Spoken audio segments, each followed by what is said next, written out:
Picture this. It's a crisp autumn night in a small medieval village somewhere in Europe. The air is thick with wood smoke and fear. Torches flicker, casting long, dancing shadows against the rough-hewn walls of a crowded square. At the center of it all stands an old woman, her hands bound, her face illuminated not by mercy, but by the angry flames held by her neighbor's people she's known her whole life. They accuse her of consorting with demons, of blighting crops, of summoning storms. Her fate hangs by a thread woven from superstition, fear, and the desperate human need to explain the inexplicable. This wasn't just a trial, it was theater, a dark performance where magic and malice blurred into one, and where the line between healer and witch was drawn in blood and fire. Welcome, friends, to the shadowy and mesmerizing world of medieval witchcraft. For centuries, the very idea of witchcraft has haunted our collective imagination, conjuring images of secret rituals, whispered spells, and pacts made in moonlight. But behind the folklore and the fear lies a deeper, far more human story. A story of how ordinary people grappled with suffering, uncertainty, and the unknown. In an age where plague could sweep through a town without warning, where a failed harvest meant starvation, and where pain and loss were daily companions, witchcraft offered an explanation. It gave people someone or something to blame, and in doing so, it revealed some of the most profound and often darkest aspects of medieval society, its fears, its prejudices, and its longing for control in a chaotic world. In this video, we're going to journey back to that time. We'll step into the shoes of those accused, explore the minds of those who accused them, and uncover the beliefs that turned superstition into a deadly reality. This isn't just a history lesson, it's an invitation to understand how myth and fear can shape human destiny. We'll meet cunning folk and wise women, explore grimoires filled with strange symbols, and witness how religion, politics, and folklore intertwine to create one of history's most haunting phenomena. So settle in, let's wander together into the dimly lit corridors of the past where magic felt real, danger lurked in the unknown, and the word witch could mean life or death. But what exactly were these so-called dark arts? To understand the accusations, we first have to untangle the complex web of beliefs that defined witchcraft in the medieval mind. It's crucial to recognize that for most ordinary people, magic wasn't inherently evil. It was simply a part of life, a tool to navigate a world full of dangers they couldn't otherwise control. This everyday magic, often called folk magic or white magic, was practiced by cunning folk or wise women. They were the community's first responders, the ones you went to for a poultice to heal a sick child, a charm to find a lost object, or a ritual to protect your livestock from disease. This was a world where faith, medicine, and magic were deeply intertwined, and a whispered prayer to a saint might be just as important as a specific herb gathered under a full moon. The church, however, began to draw a sharp and terrifying line through this world of common practice. What started as a tolerated, if somewhat suspicious, part of rural life was gradually reshaped into a heresy of the highest order. The key shift was the idea of a pact. Folk magic drew its power from nature, from tradition, or from approved Christian ritual. But the dark arts, as defined by theologians and inquisitors, were said to draw their power from a deliberate and wicked alliance with the devil. This wasn't just about brewing love potions or predicting the weather. This was about treason against God himself. The practitioner was no longer just a local healer but an active agent of Satan, sworn to corrupt the faithful and spread chaos. This definition didn't appear overnight. It evolved over centuries, fueled by theological debates and growing institutional power. Early medieval penance manuals might list a minor punishment for consulting a soothsayer. But by the 14th and 15th centuries, influenced by texts like the infamous Malleus Maleficarum or the Hammer of Witches, the accusation had solidified into a specific set of stereotypes. Witchcraft was now defined by the witches' Sabbath, a blasphemous parody of the mass night flights to meet with the devil and sexual intercourse with demons. It was this constructed mythology, this organized conspiracy of evil, that transformed a neighbor who knew too much about herbs into a monstrous threat that needed to be purged by fire. The definition of the dark arts became less about what people actually did and more about what a fearful society believed they were capable of. To truly grasp the scale of the fear that took hold, we must look beyond the village square and into the very heart of medieval belief, the church itself. It was within the halls of monasteries and universities that the theoretical framework for the witch hunts was meticulously constructed, brick by theological brick. This shift didn't happen in a vacuum. For much of the early Middle Ages, the official church stance on magic was often one of dismissal or limited concern, viewing it as mere superstition or pathetic remnants of pagan belief. So what changed? The answer lies in a profound evolution in the Christian understanding of evil itself. Central to this was the developing doctrine of the devil. In earlier centuries, Satan was often portrayed as a trickster, a fallen angel whose power was ultimately limited and subordinate to God's divine plan. But by the High Middle Ages, a much more terrifying and potent figure emerged. Theologians began to articulate a vision of Satan as the leader of a vast, organized army of demons, a rival power actively at war with God and his creation. This wasn't just a spiritual nuisance, it was a cosmic insurgency. This powerful, personified evil needed earthly agents to carry out its work, and this is where the idea of the demonic pact became the deadly linchpin. A folk healer using a traditional chant to cure a fever was one thing, but in the eyes of the church, if that power was believed to come from anything other than God or nature, it could only be coming from one other source, the devil. The pact was the ultimate act of spiritual treason.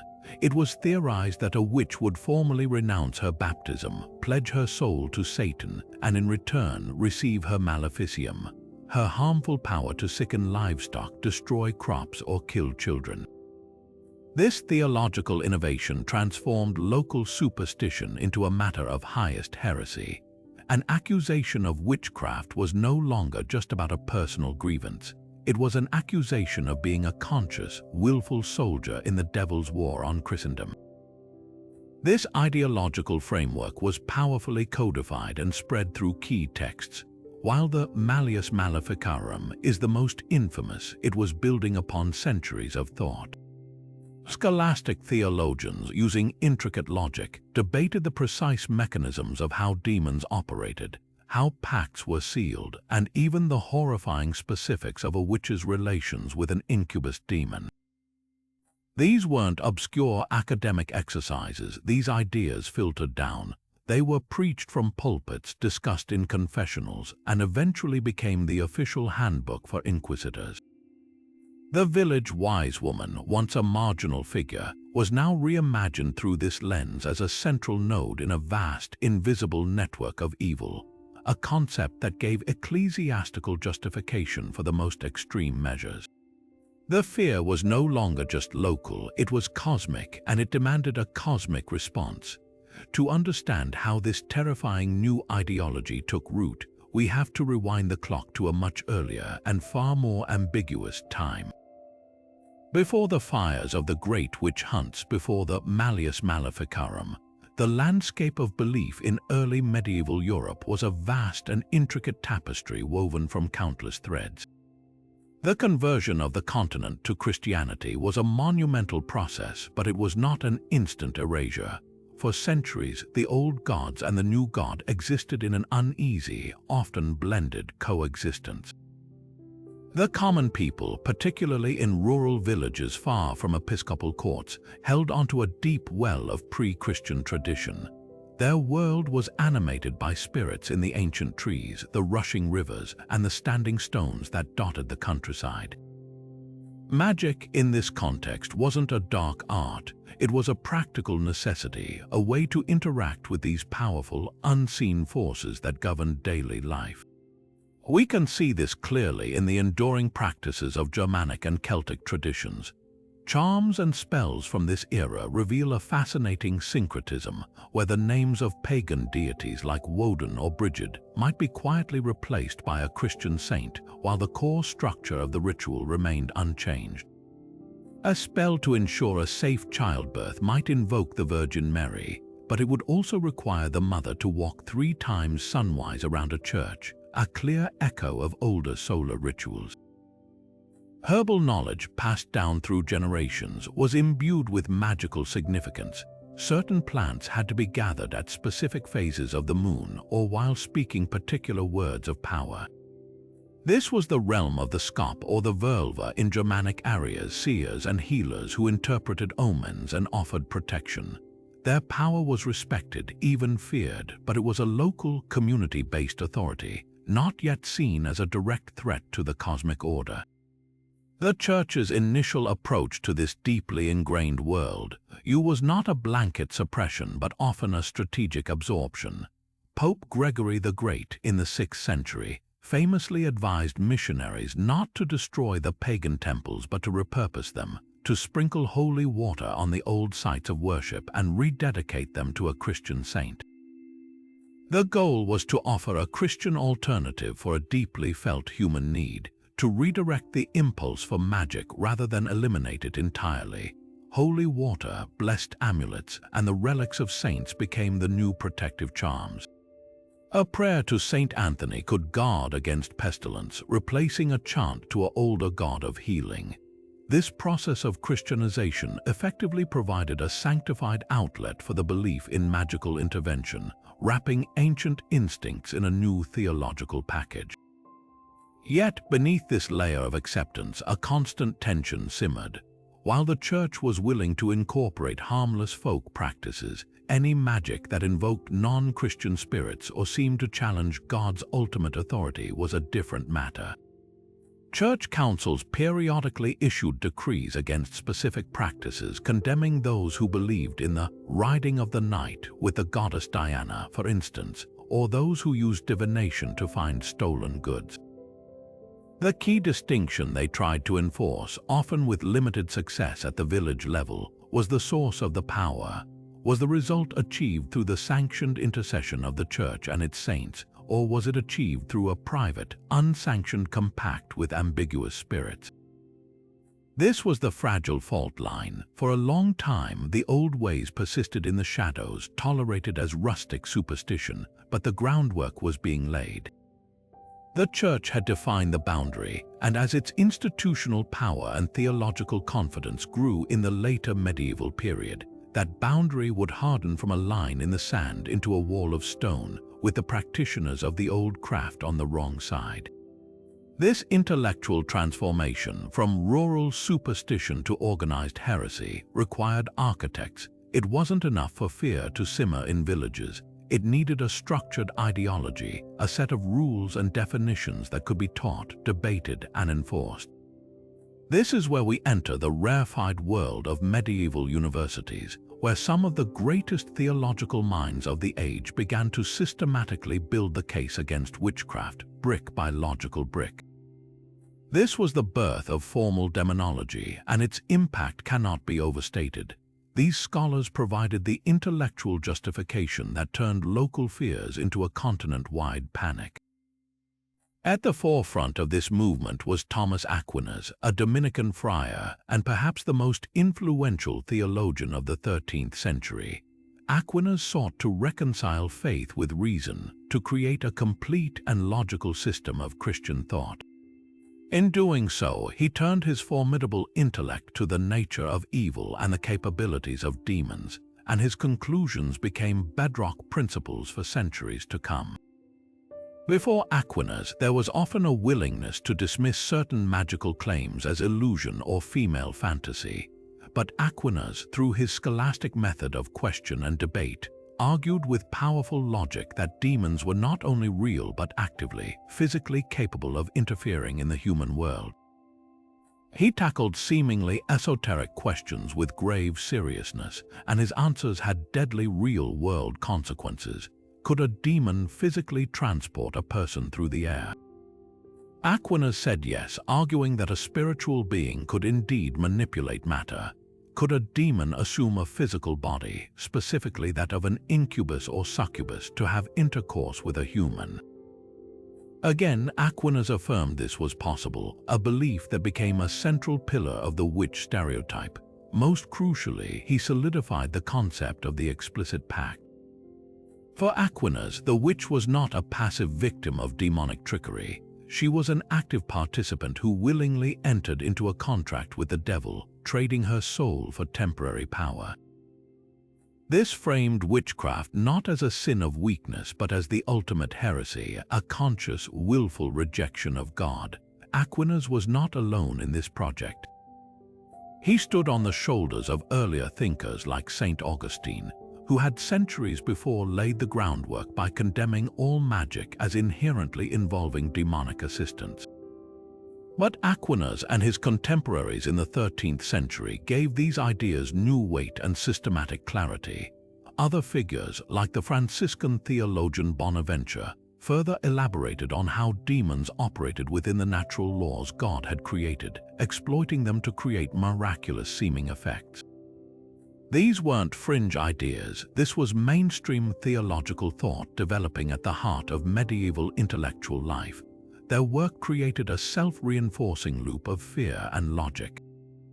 If a crop failed or a child fell ill, the new demonology provided a clear, terrifying explanation.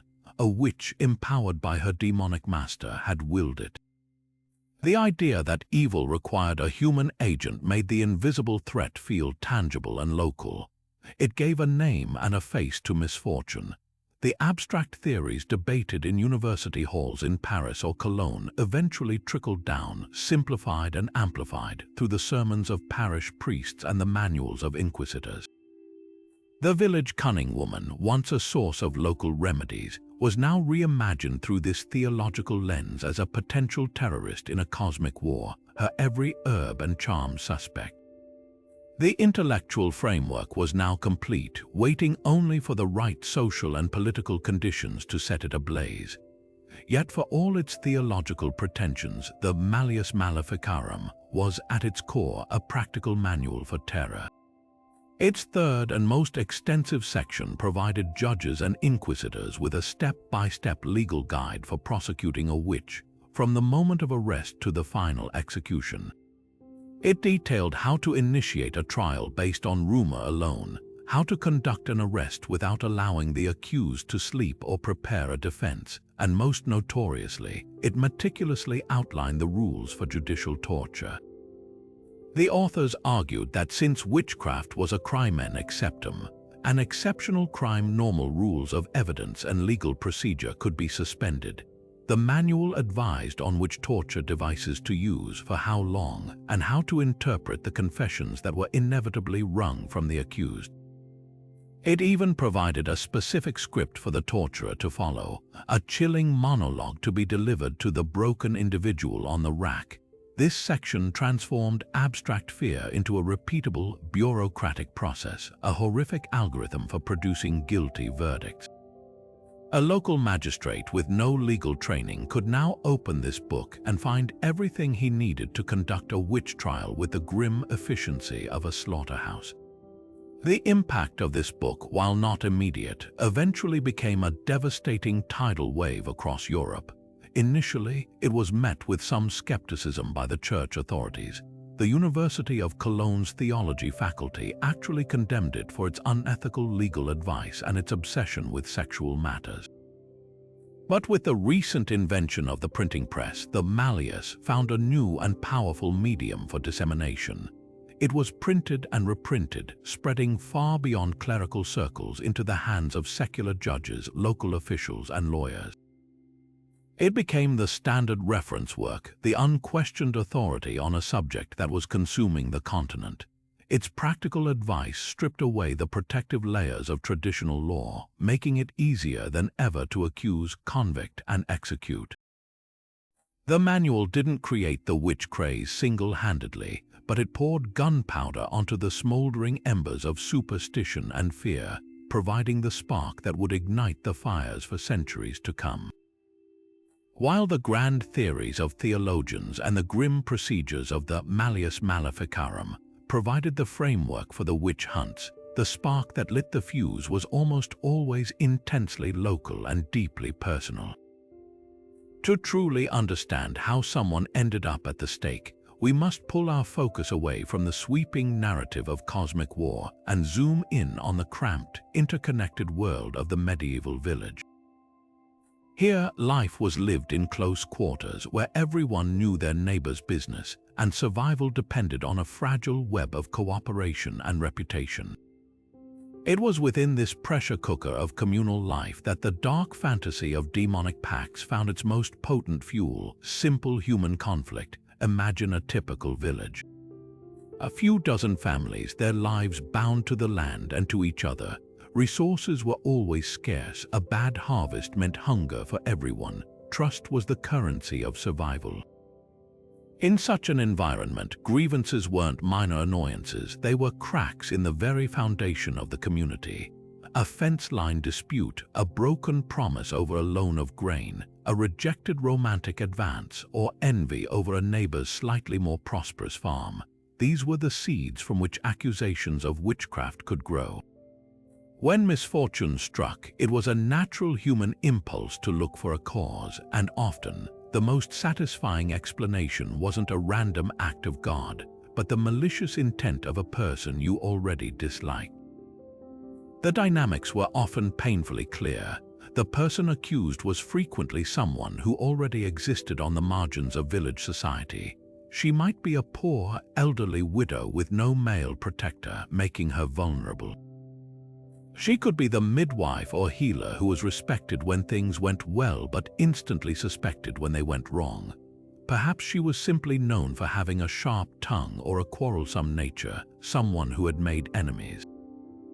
A classic scenario might unfold like this. Two women have a bitter argument over the ownership of a chicken.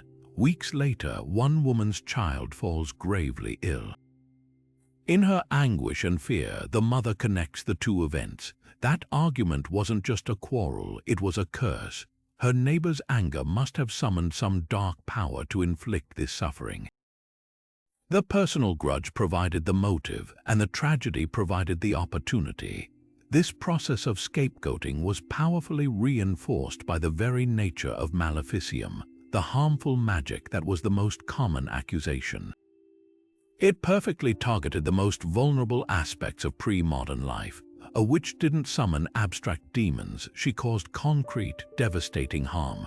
She was blamed when butter wouldn't churn, when a healthy cow suddenly died, when a man became impotent, or when a baby succumbed to fever. These were the everyday catastrophes that families feared most. By blaming a human agent, the community regained a sense of control. It was less terrifying to believe that a specific person could be identified and eliminated than to accept that their world was fundamentally arbitrary and cruel. The formal accusation, once made, then took on a life of its own, propelled by the legal machinery we've already discussed. A personal vendetta could now be laundered through the courts, given the respectable veneer of religious duty.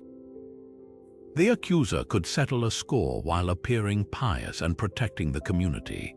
Neighbors, perhaps harboring their own private resentments or fearing they might be accused next, would often join in, corroborating stories or adding new suspicions.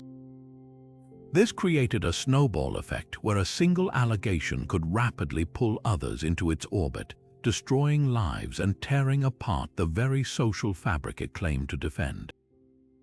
The witch trial, in the end, was less about magic and more about the darkest magic of all, the human capacity to transform bitterness into a death sentence.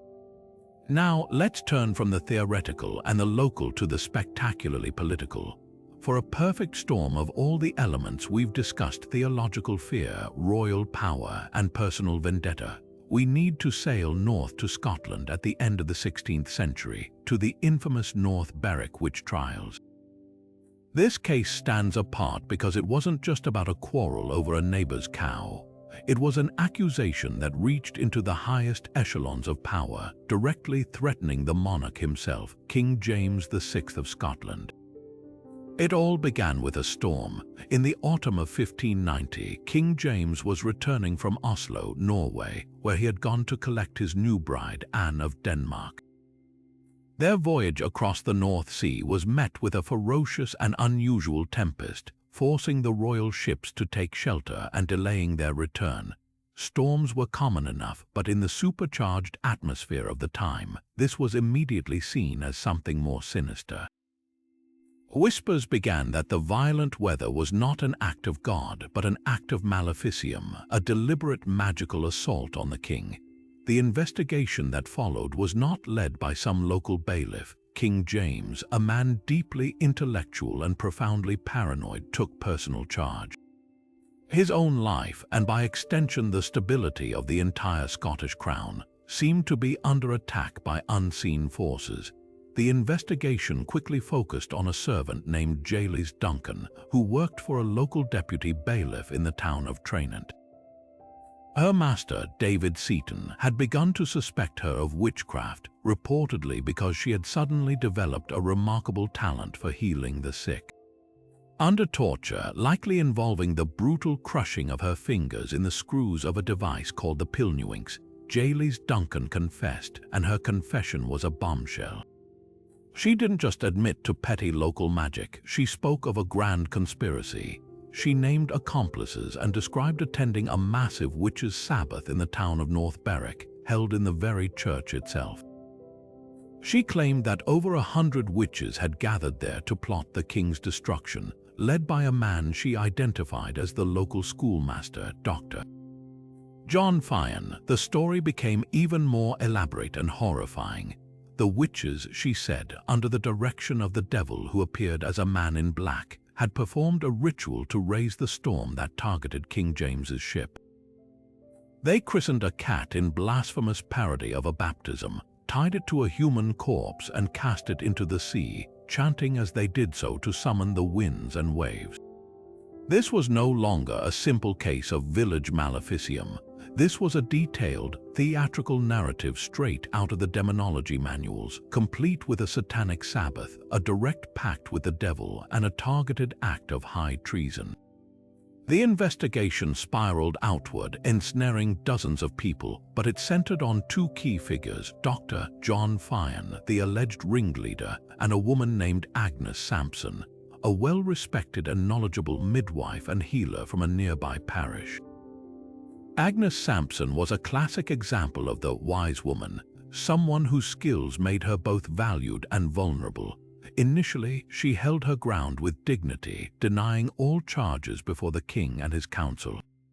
But the torturers were called in. She was subjected to horrific torment. She was stripped, shaved of all her body hair to search for the devil's mark, an insensible spot that would not bleed, and then subjected to sleep deprivation and the dreaded torture by the witch's bridle, an iron device that crushed the head.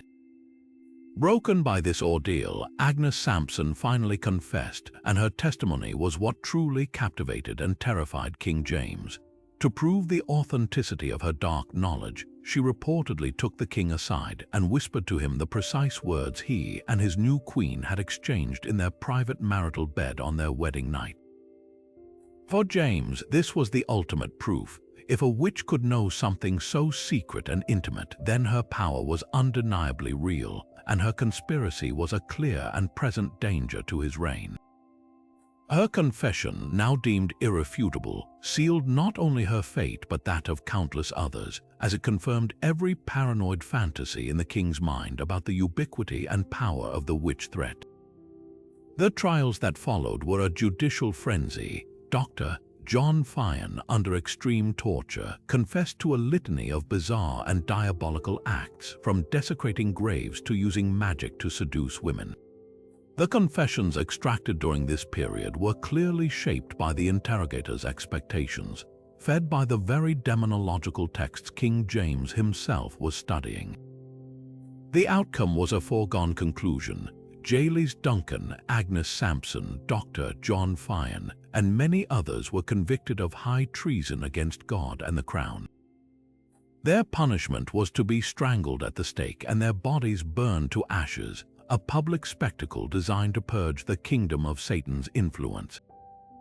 The impact of the North Berwick trials reverberated far beyond the Scottish coastline.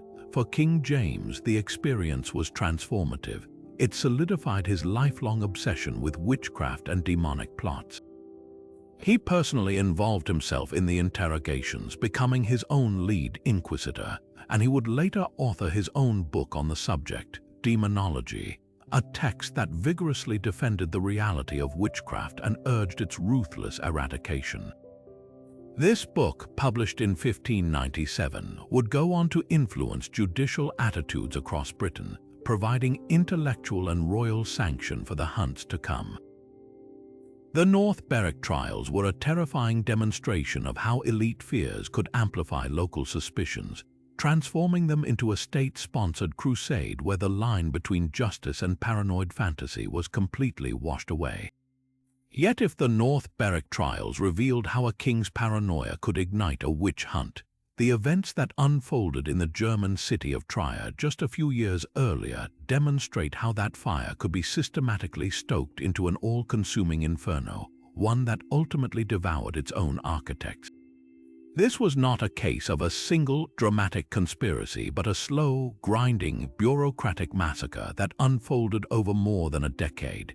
The Trier witch trials stand as one of the most devastating persecutions in history, not for the notoriety of a single victim, but for their sheer, horrifying scale and the chilling efficiency with which they dismantled an entire society from the top down. The stage for this tragedy was set by a perfect storm of calamities. The region around Trier, an ancient and important archbishopric in the Holy Roman Empire, had been battered by a series of profound crises. A period of bitterly cold winters and miserably wet summers had led to repeated crop failures and widespread famine. Disease followed hunger, and to compound the misery, the area was frequently occupied by mercenary soldiers whose presence drained local resources and spread violence. For the suffering population, the world seemed to be literally falling apart. Their traditional explanations and prayers were failing them. In this atmosphere of utter despair and confusion, the idea that such overwhelming disaster could be the work of human witches, a massive, organized sect in league with the devil, offered a terrifying but strangely comforting narrative. It was easier to blame a conspiracy of evil people than to accept that God had seemingly abandoned them to random, meaningless suffering. The hunt began, as so many did, from the bottom up, with accusations among the rural poor. But it was the involvement of the highest authorities that allowed it to spiral into an unprecedented genocide. The man who presided over this nightmare was Johann von Schönenberg, the Prince Archbishop of Trier. For him, the witch threat was not just a spiritual matter, it was a political one. Eradicating witchcraft became synonymous with restoring order and asserting his divine right to rule. He gave his full support to two men who would become the chief engineers of the terror: the governor of the region, Peter Amsdorf, and most infamously, the vice-governor and lead inquisitor, Dr. Dietrich Flade. Dr. Flade is one of the most tragic and pivotal figures in this entire dark history. He was not some fanatical outsider, he was a respected local elite. A wealthy jurist, he served as the rector of the University of Trier and was a high-ranking judge on the city's electoral court. Initially, he was a committed witch hunter, entrusted by the archbishop to lead the prosecutions. Under his legal guidance, the trials began with the usual suspects, poor, elderly women from the surrounding villages. The process followed a grimly predictable pattern. Accusations were gathered, often under torture, which would then implicate others, creating a self-perpetuating chain of denunciation. The jails began to overflow. But as the hunt escalated, a sinister shift occurred. The accusations began to climb the social ladder. The tortured confessions of the initial victims started naming not just other peasants, but wealthy farmers, then town councillors, then prominent merchants, and even clerics. The demonic conspiracy, it seemed, was not confined to the margins of society. It had infected its very core. This is where Dr. Flade's story takes a shocking turn. The web of accusations, spun from the confessions he himself had authorized, eventually ensnared him.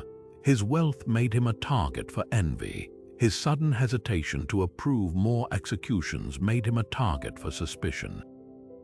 Why would a chief judge slow the trials unless he, himself, was trying to protect his fellow witches? In the paranoid logic of the witch hunt, any doubt was proof of guilt. In a stunning reversal of fortune, Dr. Dietrich Flade was arrested, charged with witchcraft and of being a ringleader of the satanic conspiracy. The specific allegations against him were grotesque parodies of the justice he had once administered. He was accused of attending witches' Sabbaths, of renouncing God, and of using his powers to hinder the very trials he had led. After enduring torture, he confessed. In August 1589, this esteemed jurist and university rector was strangled and burned at the stake. His execution was a point of no return. It signaled that no one was safe, that the hunt had evolved beyond a tool for social control into a self-cannibalizing monster that would consume anyone regardless of their status or power. With all restraint obliterated, the persecutions reached a frenzied peak. Special commissioners were appointed with the sole purpose of rooting out witches. Traveling tribunals moved from village to village, and the definition of evidence was degraded to the point of absurdity. A single accusation from a known criminal or a child was enough to warrant arrest and torture. The standard search for the devil's mark, a spot on the skin allegedly insensible to pain, became a license for violation, with paid witch prickers using specially dulled needles to prove guilt. The primary goal of the torture was no longer to ascertain if one was a witch, but to secure the names of accomplices. Each confession provided fresh fuel for the next round of arrests, creating a perpetual motion machine of death. The human cost was catastrophic. Contemporary accounts, though estimates vary, describe a region utterly decimated. Some villages were left with only 1 or 2 female survivors. Entire families were wiped out. The scale of the killing was so industrial that a permanent execution site was established outside the city gates, with a dedicated executioner and his team working constantly. The social and economic fabric of the region was torn apart. Fields lay fallow because there was no one left to work them. Local economies collapsed. The persecution only began to subside when the authorities literally ran out of people to accuse and money to fund the trials, as the confiscated property of the victims was no longer enough to pay for the endless arrests, imprisonments, and executions. The witch trials stand as a horrific lesson in how institutionalized fear, when combined with absolute power and a bureaucratic process, can create an unstoppable force of destruction. It was a madness that burned so brightly it eventually consumed its own creators, leaving behind a scarred and empty landscape. It demonstrated with brutal clarity that the witch hunt was never truly about magic. It was about power, fear, and the human capacity for cruelty when armed with righteousness and a system designed to produce only one possible verdict. But if the witch's pact with the devil was the theological crime and Maleficium the social one, then the familiar was the tangible, everyday evidence that tied them both together. In the vast majority of witchcraft accusations across Europe, particularly in England, it wasn't the grand Sabbath or the night flight that sealed a woman's fate. It was her relationship with a small, often quite ordinary animal. This belief in the witch's familiar is one of the most intimate and peculiar aspects of the entire phenomenon. A dark twist on the universal human bond with pets that transformed companionship into a marker of ultimate evil. The familiar was far more than just a black cat lurking in a corner. It was believed to be a low-ranking demon, a minor imp, given to the witch by the devil himself to serve as her guide, her servant, and her connection to the infernal world. These creatures took a bewildering array of forms, limited only by the accuser's imagination. While cats were certainly common, trial records are filled with descriptions of toads, rats, mice, weasels, dogs, bees, and even flies. What made a creature a familiar was not its species, but its behavior and the nature of its relationship with the accused. These weren't wild animals, they had names, often whimsical or common names like Pewakit, Grizzle Greedygut, or Vinegar Tom, and they were treated as members of the household, fed and cared for by the witch. This feeding ritual was where the familiar's demonic nature became horrifyingly clear. It was not sustained by ordinary food and water. Instead, the familiar required a more precious sustenance, the witch's own blood. The belief was that the witch would allow the creature to suckle from a hidden, supernumerary nipple, a third teat somewhere on her body, which inquisitors called the witch's mark or the devil's mark. This mark was not just a birthmark, it was seen as the physical seal of her pact, the place where her bodily vitality was exchanged for supernatural power. The discovery of such a mark, often conducted by a paid witch pricker, using a blunt needle to find a spot that supposedly felt no pain and did not bleed, was considered incontrovertible proof of guilt. The familiar's role was multifaceted. It acted as a spy, slipping unseen into the homes of neighbors to gather information or to listen for gossip that the witch could later use to her advantage. It served as a messenger, carrying reports back to the devil or delivering curses to intended victims. Most importantly, it was the intermediary through which maleficium was performed. A witch might not herself blight a farmer's field. She would send her familiar, perhaps in the form of a toad, to crawl among the crops and poison them. She wouldn't directly sicken a child. She would instruct her imp, disguised as a mole or a mouse, to go and lay a curse upon the cradle. This belief allowed communities to explain why a reclusive old woman who rarely left her cottage could still be the source of so much widespread misfortune. Her invisible army of tiny demons was doing the work for her. This deeply personal aspect of the accusation made it particularly potent and terrifying. In a world where many people, especially poorer women, might keep a cat for catching mice or a dog for companionship, this common practice became dangerously suspect.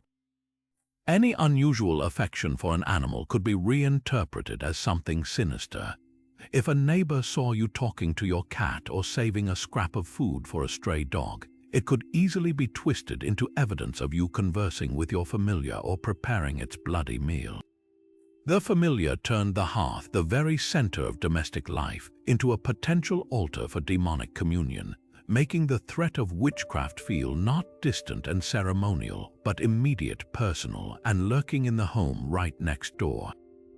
But beyond the familiar and the whispered curse, another potent symbol of the witch's craft was her intimate knowledge of the natural world, particularly her use of herbs and roots to create powerful and often terrifying concoctions. While much of the evidence against accused witches was pure fantasy, there is a fascinating and chilling pharmacological reality lurking beneath the tales of flying ointments and magical potions.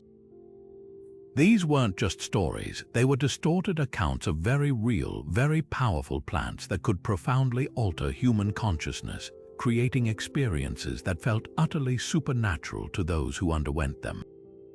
The most famous of these was the so-called flying ointment, a greasy salve that witches were said to rub onto their skin before mounting a broomstick or a demonic goat to travel to the Sabbath.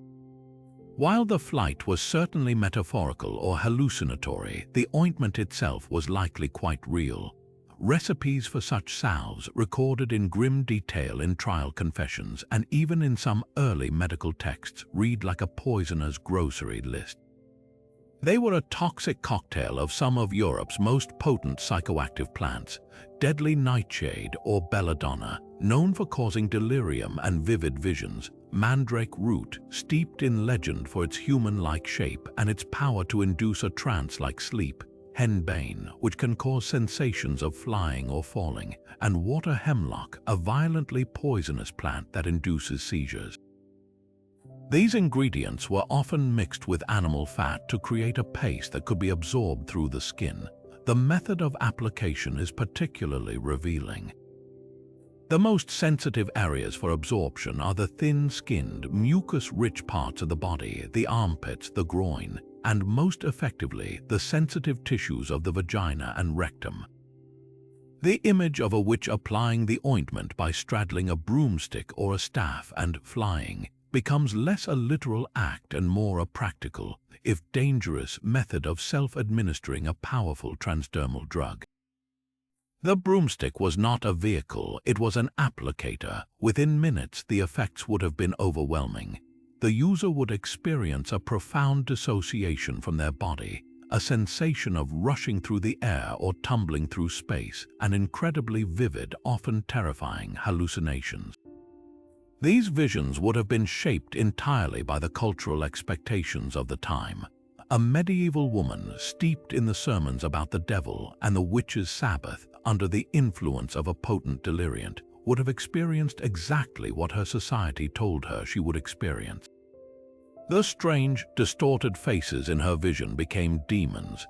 The sensation of a crowd pressing in became the blasphemous gathering of the Sabbath.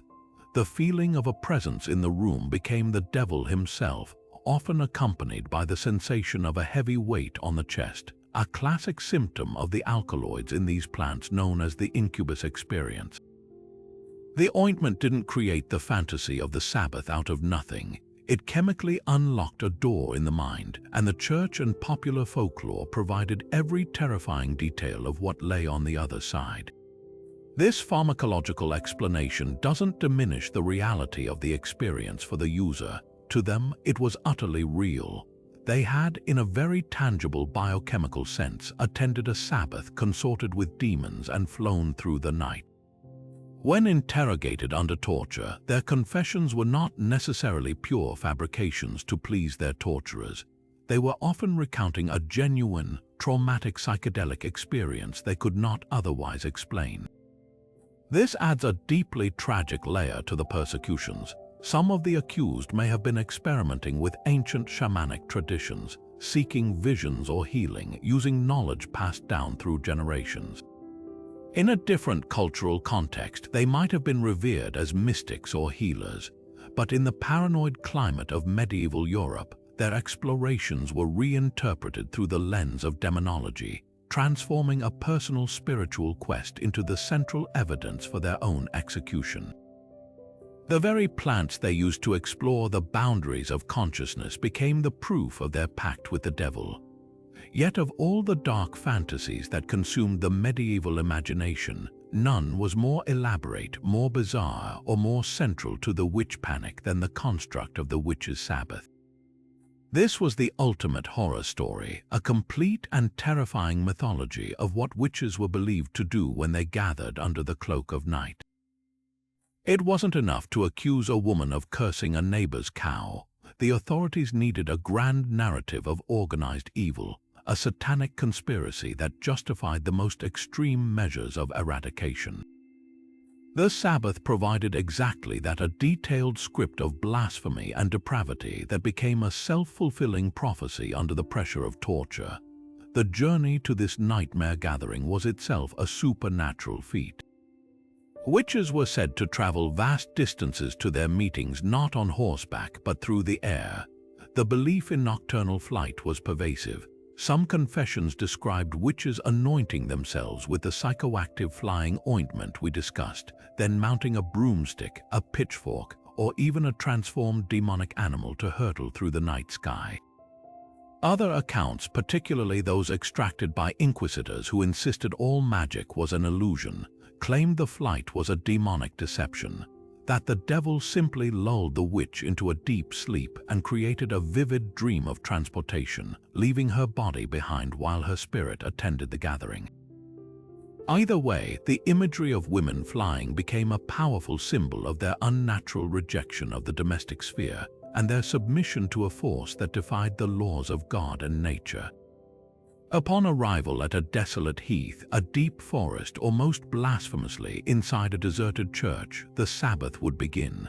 The setting was always inverted, a world turned upside down.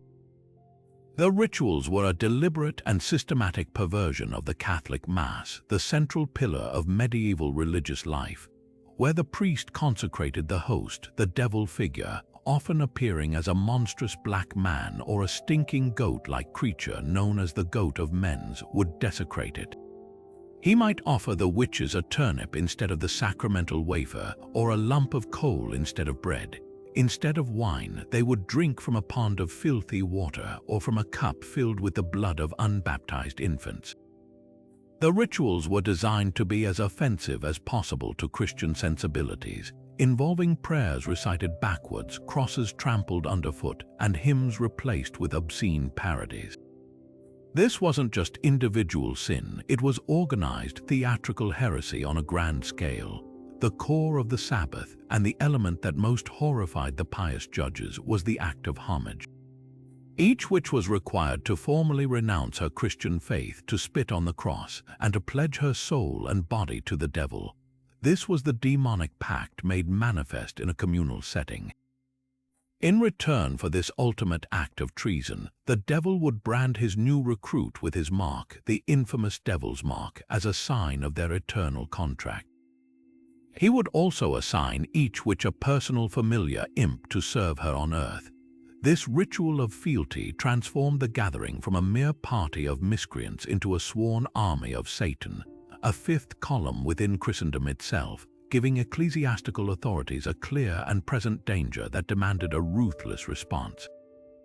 Then came the feast, but the banquet at the Sabbath was the antithesis of communion. Instead of wholesome food, witches were said to dine on the most vile and taboo substances imaginable.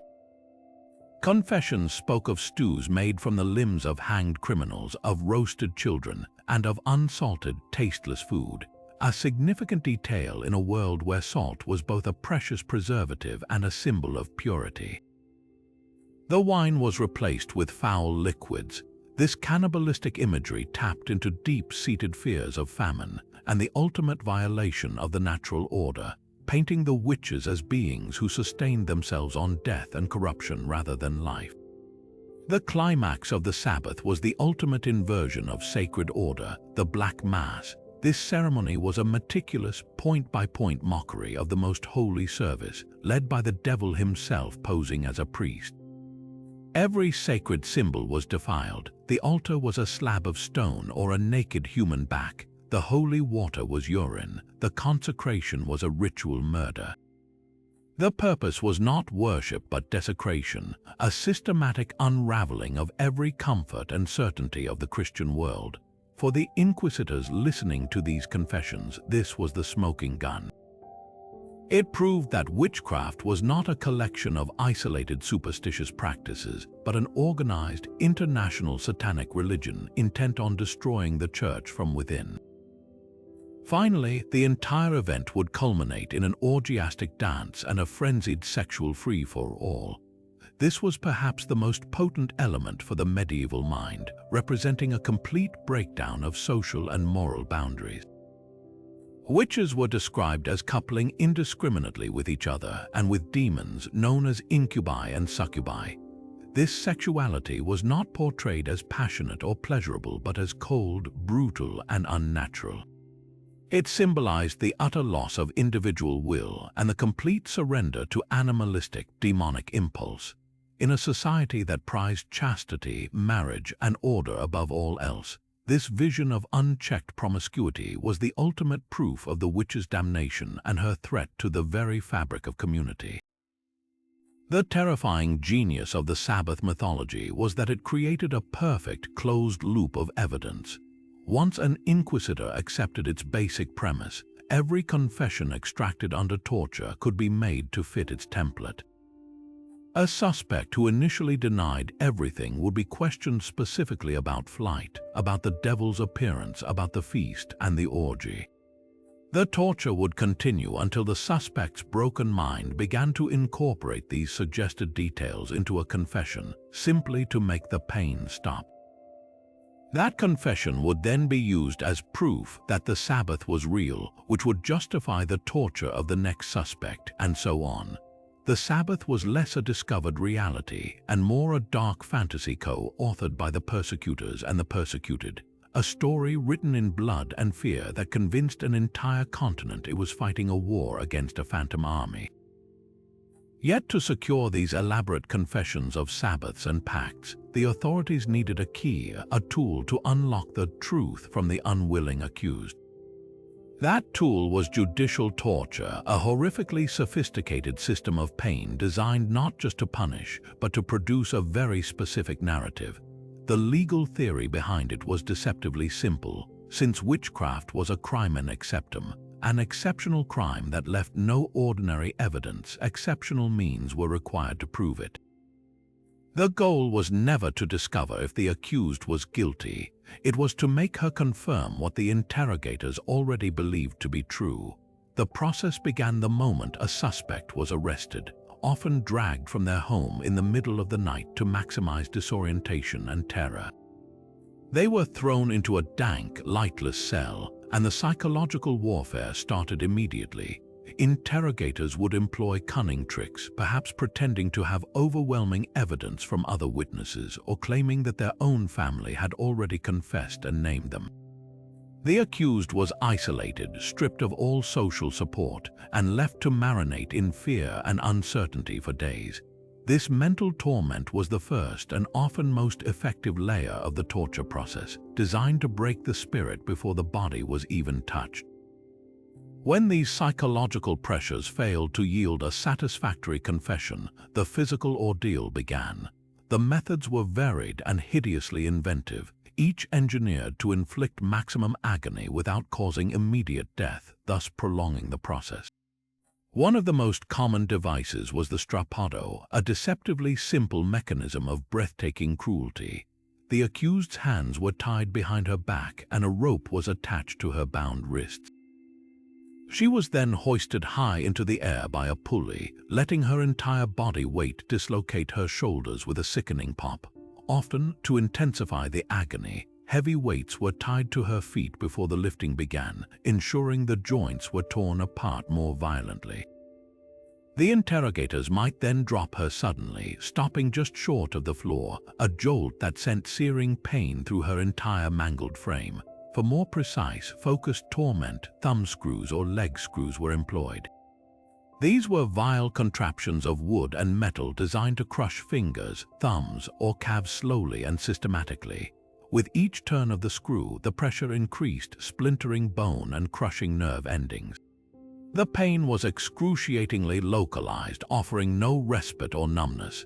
The interrogator could control the intensity with terrifying precision, turning the screw incrementally while repeating the same questions, linking the escalation of pain directly to the demand for a specific answer.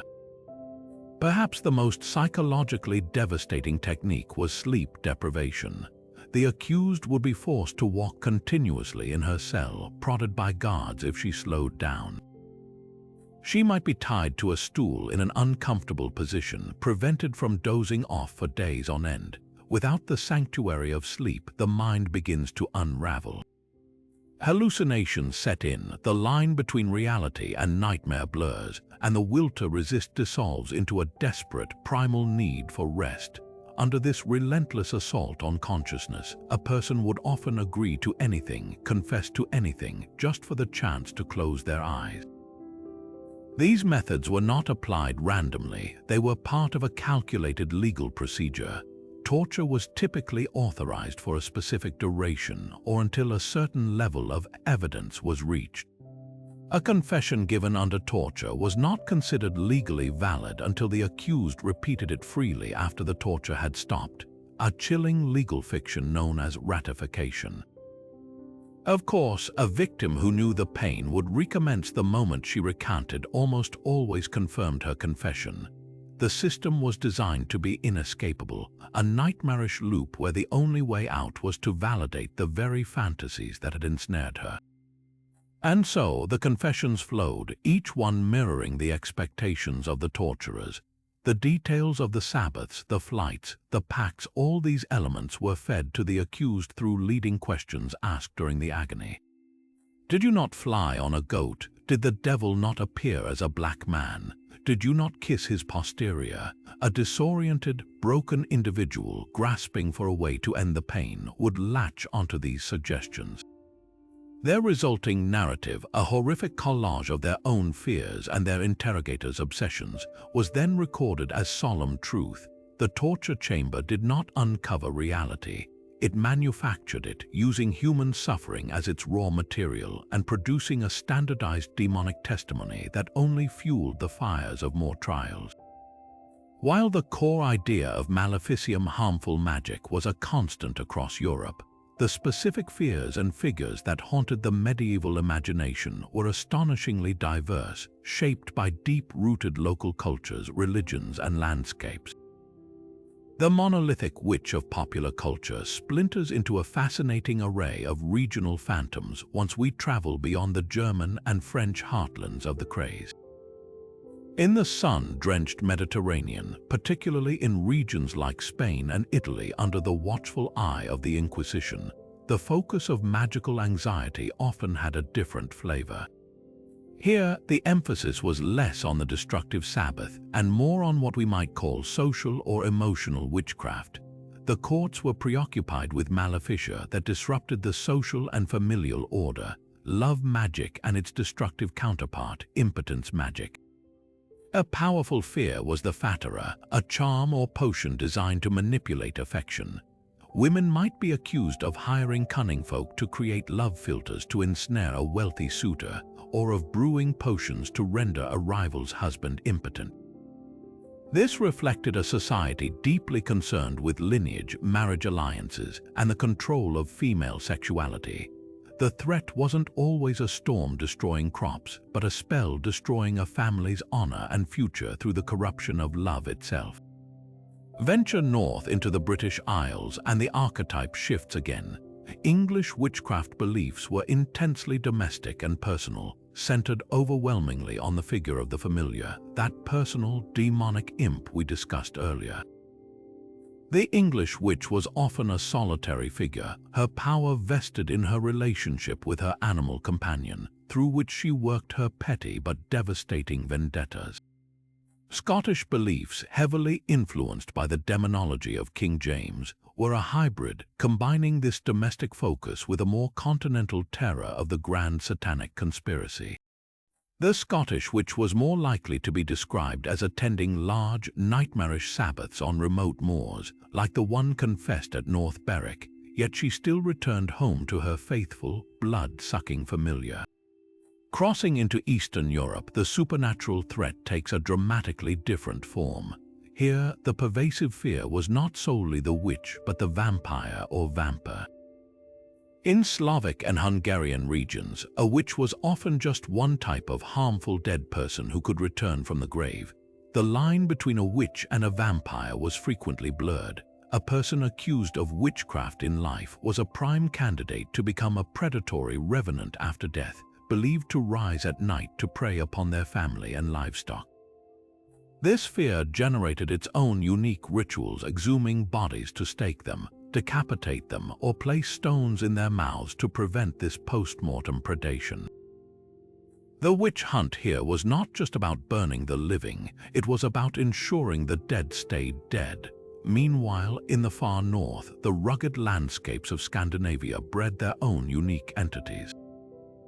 The witch, while known, shared the stage with creatures from a much older pre-Christian mythology. People feared the trollkvinna or trollkonur, troll wives women who were believed to have congress with the land spirits and trolls of the wild places. Their magic was often tied directly to the formidable natural world. They could summon storms to sink ships, blight the fishing grounds, or command the hidden folk to sour milk in the pantry. The Scandinavian witch was less a participant in a satanic mass and more a master of the untamed wilderness, a wielder of ancient, natural powers that existed long before the Christian devil arrived on their shores. This incredible regional variation reveals a crucial truth about the witch hunts. They were not a monolithic event but a series of localized panics, each one filtering the core idea of harmful magic through the lens of its own unique cultural fears. A community's deepest anxieties about failed crops, broken families, the restless dead, or the unforgiving sea dictated the face of the witch they would ultimately see staring back at them from the dock. The demonology manuals provided a common language, but the specific monster was always a local creation. But behind every statistic lies a human story, and to understand why the face of the accused was so overwhelmingly female, we must delve into the deeply rooted soil of medieval society itself, where ideas about gender, power, and knowledge were inextricably tangled with fear. This staggering imbalance wasn't a random accident of history. It was the direct result of a perfect storm of religious doctrine, social structure, and economic vulnerability that made women uniquely susceptible to the accusation. The foundation of this bias was laid by the very institution that led the charge against witchcraft, the Church. Centuries of Christian theology had cultivated a potent and deeply misogynistic view of women as the morally weaker sex, the descendants of Eve who had first succumbed to Satan's temptation in the Garden of Eden. This original sin was not just a story, it was used as proof of a fundamental flaw in female nature. Preachers and theologians, from the early church fathers to the authors of the Malleus Maleficarum, argued that women were intellectually inferior, more credulous, more sensual, and driven by insatiable appetites both carnal and material. Their wills were seen as weak, making them easier prey for the devil's seductive promises. The Malleus states this with chilling clarity. All witchcraft comes from carnal lust, which is in women insatiable.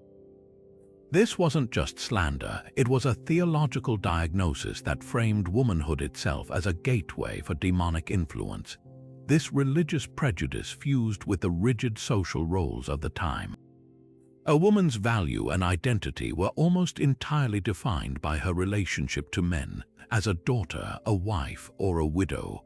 Her domain was the private, domestic sphere, the home, the garden, the care of children and the sick. This very domain, however, placed her at the heart of life's most critical and mysterious transitions: birth, illness, and death.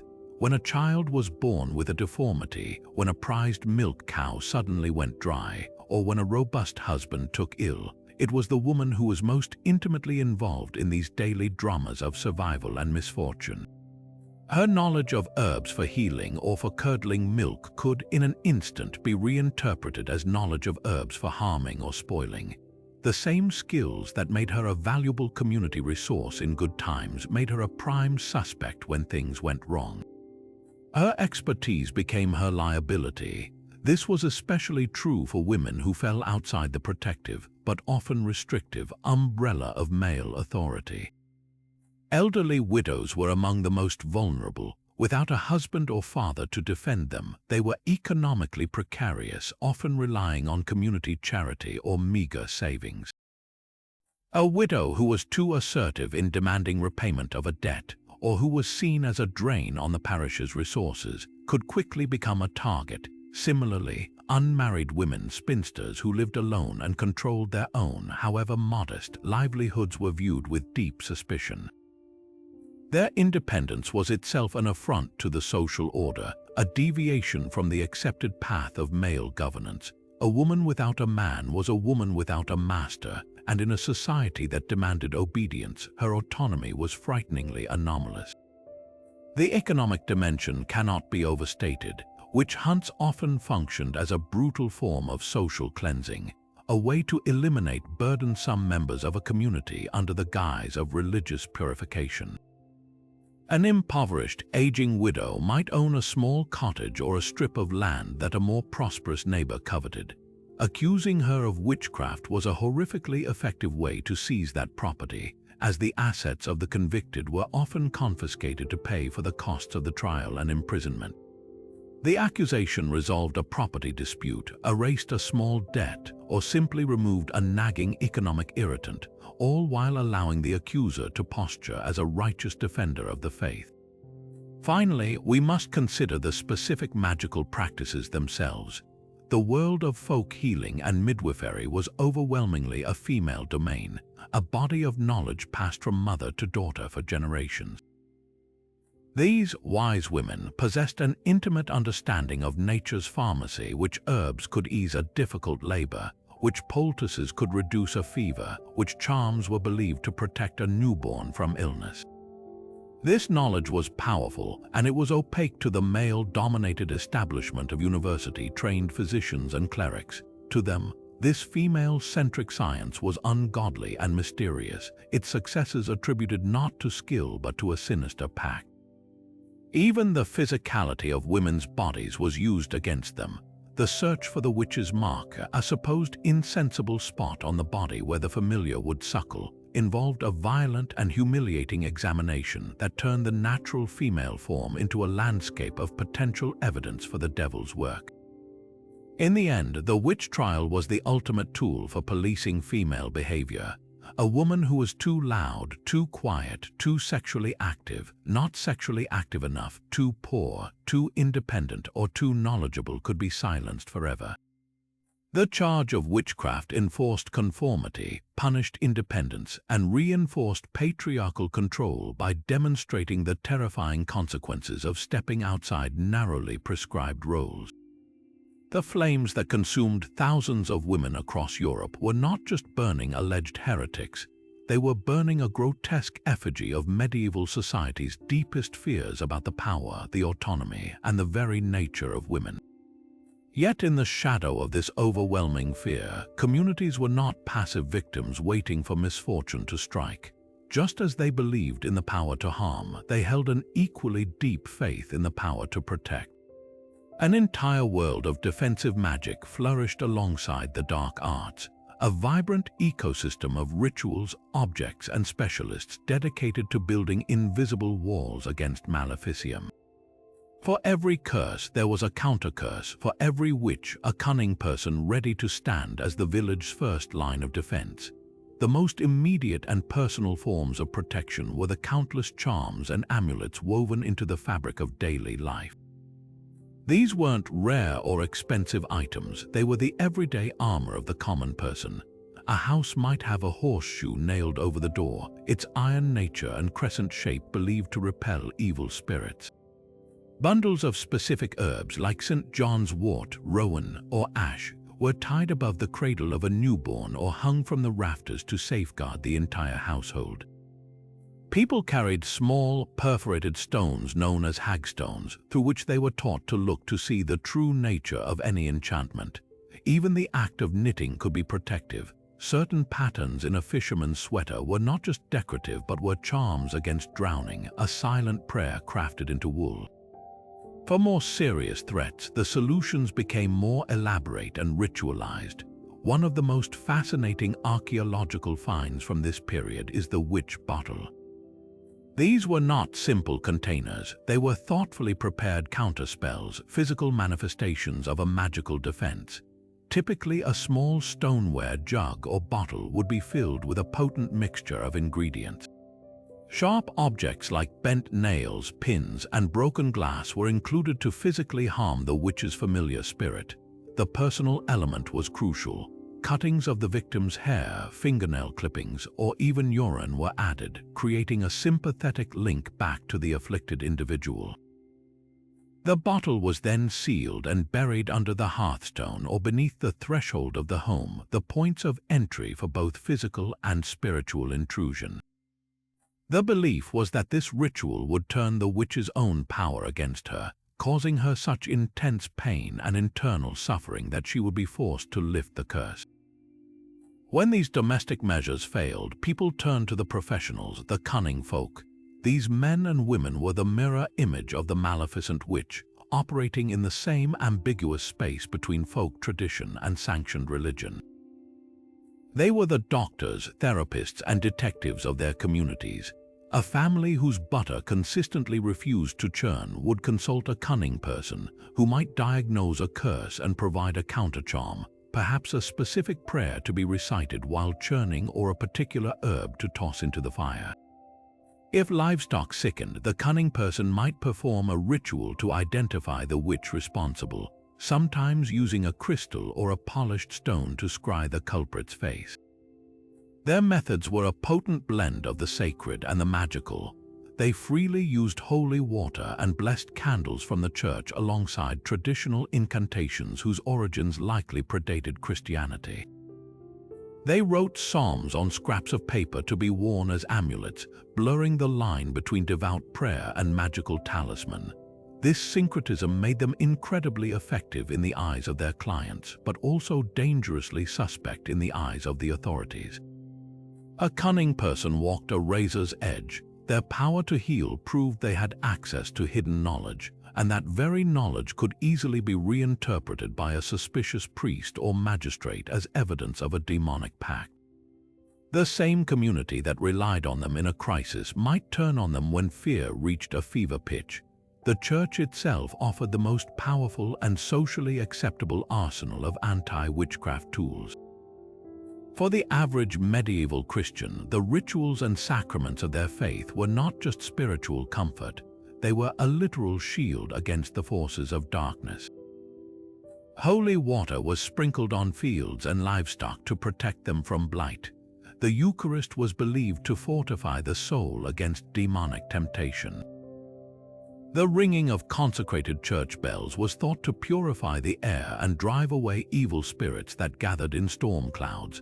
Pilgrimages to sacred shrines housing the relics of saints were undertaken not just for healing but for protection from enchantment. The sign of the cross was an instantaneous defensive gesture, a ward against the evil eye. In a world perceived as constantly under supernatural siege, the entire apparatus of the church functioned as a vast and powerful engine of protective magic, offering a sanctioned path to security that stood in direct opposition to the unsanctioned craft of the village wise woman. This created a profound irony. The very institution that was fueling the fear of a demonic conspiracy was also selling the most effective tickets to safety. This escalating intellectual framework, however, required the full weight of institutional authority to be unleashed upon the world. The transformation of witchcraft from a scholarly concern into a matter of urgent, state-sanctioned persecution was ultimately cemented not in a university lecture hall, but in the highest office of Christendom itself. The crucial turning point arrived in the late 15th century, a period of deep anxiety for the Church, which was facing internal corruption, external threats, and a rising tide of religious dissent. It was in this climate of fear and a desire to assert absolute control that Pope Innocent VIII issued a document that would act as a devastating permission slip for terror. The papal bull known as Summis Desiderantes Effectibus, or Desiring with Supreme Ardor, in December 1484. This was not the first church document to mention witchcraft, but it was uniquely powerful and specific. Pope Innocent VIII was responding directly to pleas from two German Dominican inquisitors, Heinrich Kramer and Jacob Sprenger, who complained that their efforts to root out witches in the Rhineland were being hindered by local authorities. These officials argued that the inquisitors had no jurisdiction in their territories, and some even dared to suggest that the witches these men were torturing and burning simply did not exist. The papal bull cut through all of this resistance with the sharp, unquestionable authority of St. Peter's successor. It acknowledged in grave and explicit terms that witches were not a fantasy. It confirmed that they truly existed, that they were multiplying in number, and that they were committing unspeakable acts, blighting fields, killing infants, and destroying faith through their demonic pacts. Most critically, the bull formally authorized Heinrich Kramer and Jacob Sprenger to act as the Pope's personal delegates, granting them the full power of the papacy to investigate and prosecute witchcraft wherever they went, silencing any local opposition. It commanded all clergy and secular authorities to assist the inquisitors in their holy work, threatening excommunication for anyone who dared to obstruct them. This was a monumental shift. With the stroke of a pen, Pope Innocent VIII had effectively nationalized and indeed internationalized the witch hunt. He transformed it from a sporadic, local phenomenon into a centrally approved, church-led crusade. The bull served as a divine warrant telling every prince, bishop, and magistrate across Germany, and beyond that, questioning the reality of witchcraft was not just wrong, it was heretical. The timing of Summis Desiderantes Effectibus was profoundly significant. The printing press, a revolutionary new technology, had been invented just decades earlier. This meant the papal bull could be printed and disseminated with a speed and breadth previously unimaginable. It was not tucked away in a Vatican archive. It was published and circulated widely, often used as a powerful preface to the very book it helped inspire, the Malleus Maleficarum. Kramer and Sprenger strategically included the full text of the bull in the early editions of their manual, creating a terrifyingly persuasive package. It gave the Malleus the appearance of official papal endorsement, lending the book's misogynistic and cruel recommendations an aura of infallible holy sanction. For any hesitant official, the word of the Pope himself seemed to justify the most extreme measures. While Summis Desiderantes Effectibus was the most infamous, it was part of a broader tapestry of ecclesiastical pronouncements that gradually built the legal and ideological machinery for the hunts. Earlier bulls like Pope John XXII's Super Ilius Specula, upon his watchtower in 1326, had already taken a harder line, declaring that anyone who invoked demons was guilty of heresy, effectively criminalizing a wide swath of magical practice. But Innocent VIII's bull was different in its concrete urgency. It did not just define a crime, it launched a specific, actionable campaign. It represented the moment the full institutional might of the medieval church, threatened by change and hungry for uniformity, threw its weight behind the idea of a demonic conspiracy and sanctioned the use of unlimited force to combat it. The fears of the theologians were now the official policy of the papacy, and the flames that would consume thousands were lit with holy permission. While the church provided the ideological fuel for the witch hunts, it was the secular arm, the princes, the judges, the town councils, that ultimately built the gallows and lit the pyres. The persecution of witches required more than just papal bulls and theological arguments. It demanded a legal framework, a set of rules that could transform superstition into a capital crime tried in a court of law. This shift from religious heresy to civil offense was perhaps the most dangerous development of all, because it enlisted the full, cold machinery of the state in the service of the panic. Nowhere was this bureaucratic evolution more clearly illustrated than in the sprawling, fragmented territories of the Holy Roman Empire, a patchwork of hundreds of semi-independent states desperately in need of common legal ground. That common ground arrived in 1532 with the Constitutio Criminalis Carolina, more commonly known as the Carolina Code.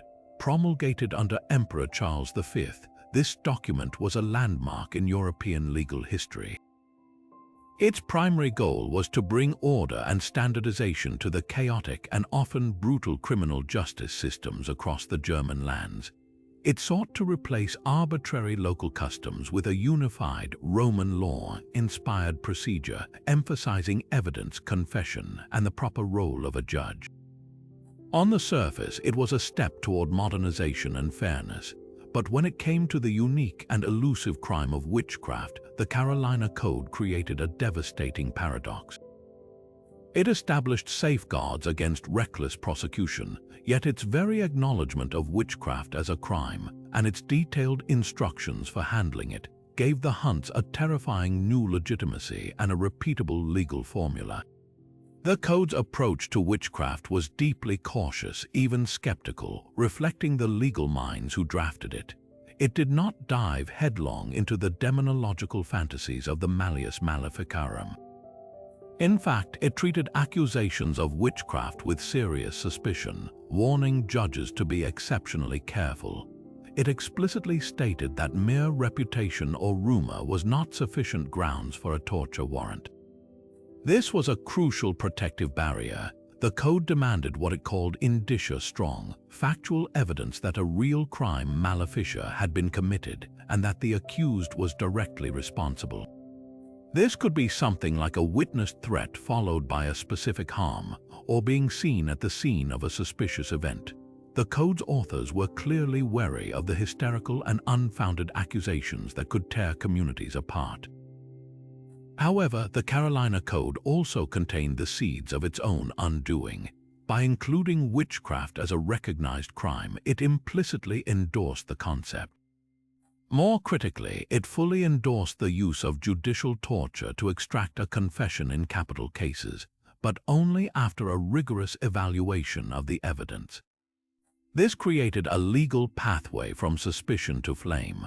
A clever or determined prosecutor could take the code's cautious starting point and manipulate its procedures to achieve a foregone conclusion. Once even minimal indicia were established, perhaps a neighbor's testimony about an argument followed by an illness, the judge could authorize torture. And as we've seen, the sole purpose of torture in a witchcraft case was to produce the confession that the law required for a death sentence. The real impact of the Carolina Code was that it standardized the nightmare. Before its adoption, procedures varied wildly from one tiny territory to the next. A village might use old folk tests like trial by water, where a suspected witch was bound and thrown into a pond. If she floated rejected by the water, she was guilty. If she sank, she was innocent, though often fatally so. The Carolina Code explicitly outlawed these irrational ordeals, replacing them with a structured, written process of evidence collection and judicial torture. This didn't eliminate the brutality, it bureaucratized it. It provided local magistrates who were often poorly trained and deeply afraid of the very evil they were investigating with a clear step-by-step guide. They no longer had to rely on superstition, they could now follow the law. This legal blueprint was devastatingly effective. A magistrate could point to the code, the emperor's own law, to justify his actions. The process felt modern, official, and therefore righteous. The required presence of a doctor during torture to ensure the accused didn't die prematurely, another provision of the code, lent a grotesque veneer of medical professionalism to the agony. The Carolina Code didn't start the witch hunts in Germany, but it provided the legal engine that allowed them to accelerate into an industrial-scale slaughter. It transformed witch hunting from a mob action or an ecclesiastical inquisition into a state-sanctioned, judicially approved process, making the violence not only acceptable but obligatory for any law-abiding official. The law, intended to be a shield for the innocent, became the sharpest weapon in the persecutor's arsenal.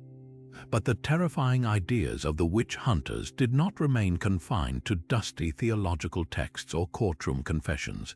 They spilled out into the vibrant and rapidly expanding world of visual media, where they took on a life of their own. In an age of widespread illiteracy, art was the ultimate propaganda tool, a powerful engine for shaping public perception and cementing the grotesque stereotypes of the dark arts into the collective consciousness. The image of the witch, as we still recognize her today, haggard, flying on a broomstick, consorting with demons, was largely constructed not by courts but by artists. Some of the most potent and enduring images come from the relatively new technology of the printing press, which allowed for the mass production of woodcut illustrations. These were not fine art for the elite, they were the popular culture of their day, printed in pamphlets, broadsheets, and books that circulated through towns and villages. When the infamous Malleus Maleficarum was published, its most impactful editions were often those featuring horrifying and sensationalistic woodcuts. These images served as a visual summary of the text's most salacious claims, making its complex demonology instantly understandable to anyone.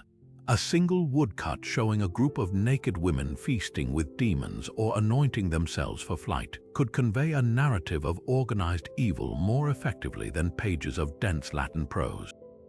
Perhaps the most influential artist in crafting the iconography of witchcraft was the German Renaissance master Albrecht Dürer. His 1497 engraving, The Four Witches, is a masterclass in suggestive dread. It depicts four robust, entirely nude women standing closely together in a cramped, dark space.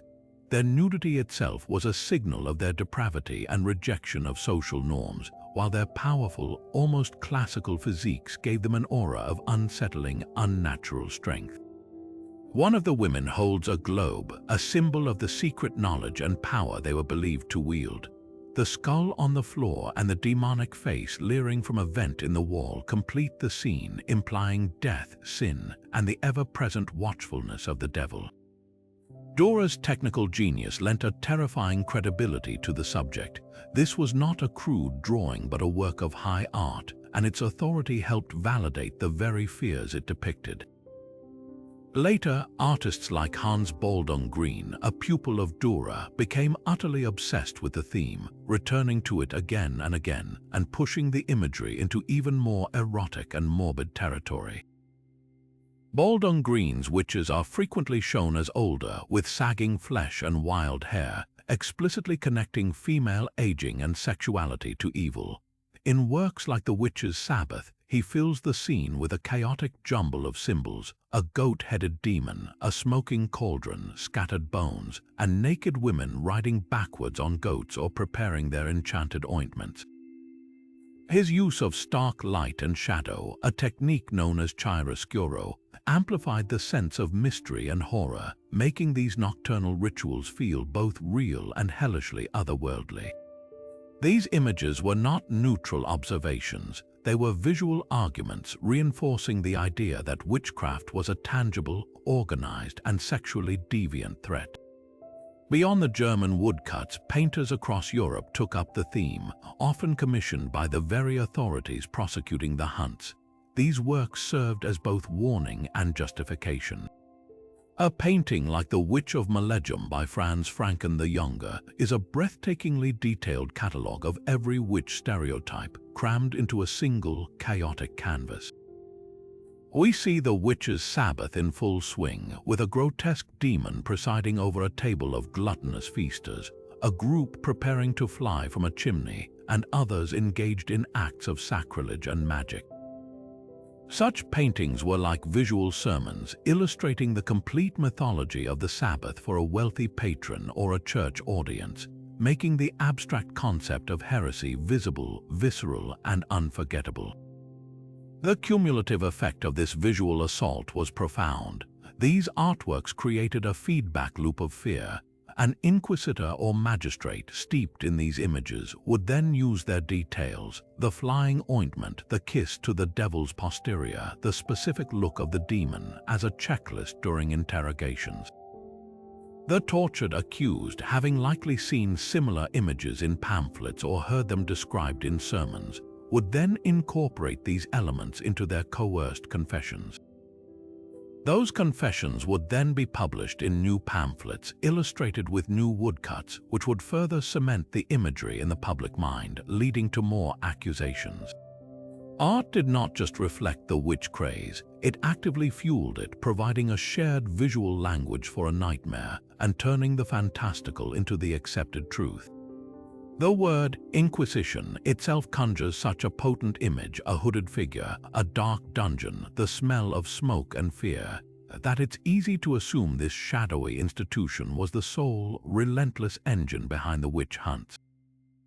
But the reality is far more complex and perhaps even more frightening, because it reveals how persecution could emerge from countless corners of society.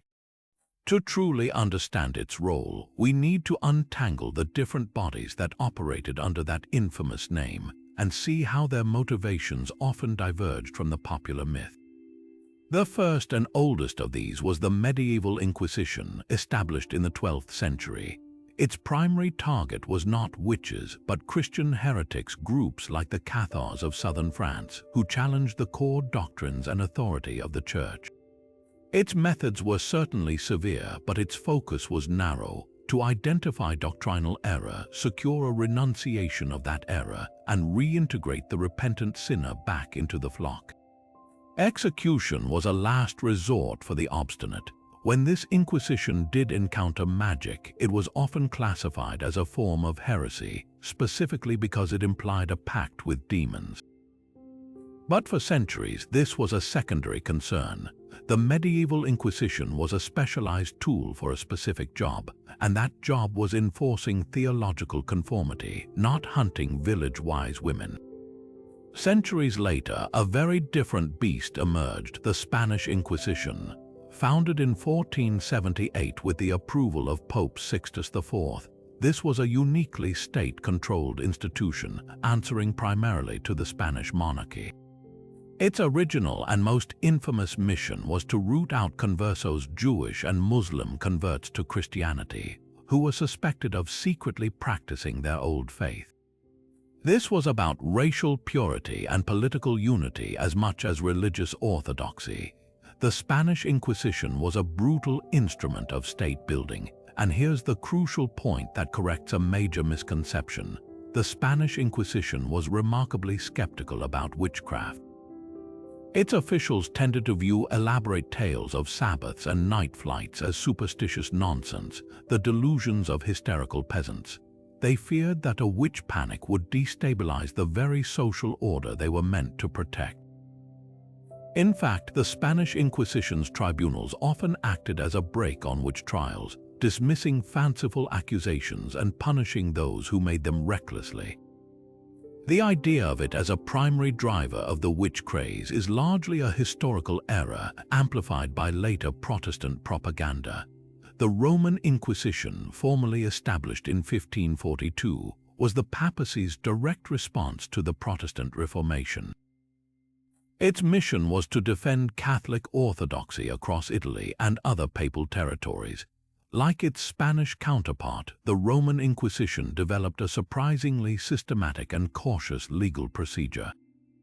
It required strong evidence, was wary of torture-induced confessions, and often centralized authority for death sentences in Rome itself.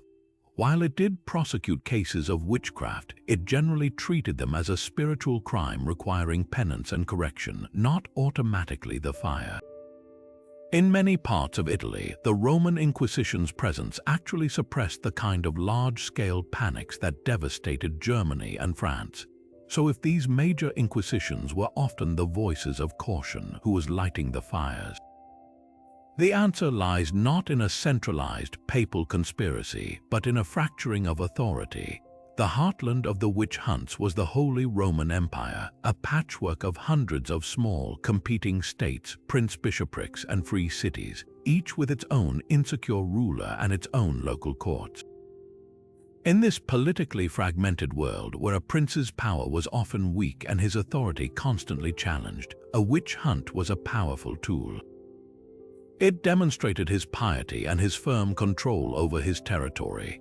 It united the populace against a common, internal enemy, and it could be financially profitable, as the property of the convicted was often seized to pay for the costs of the trials.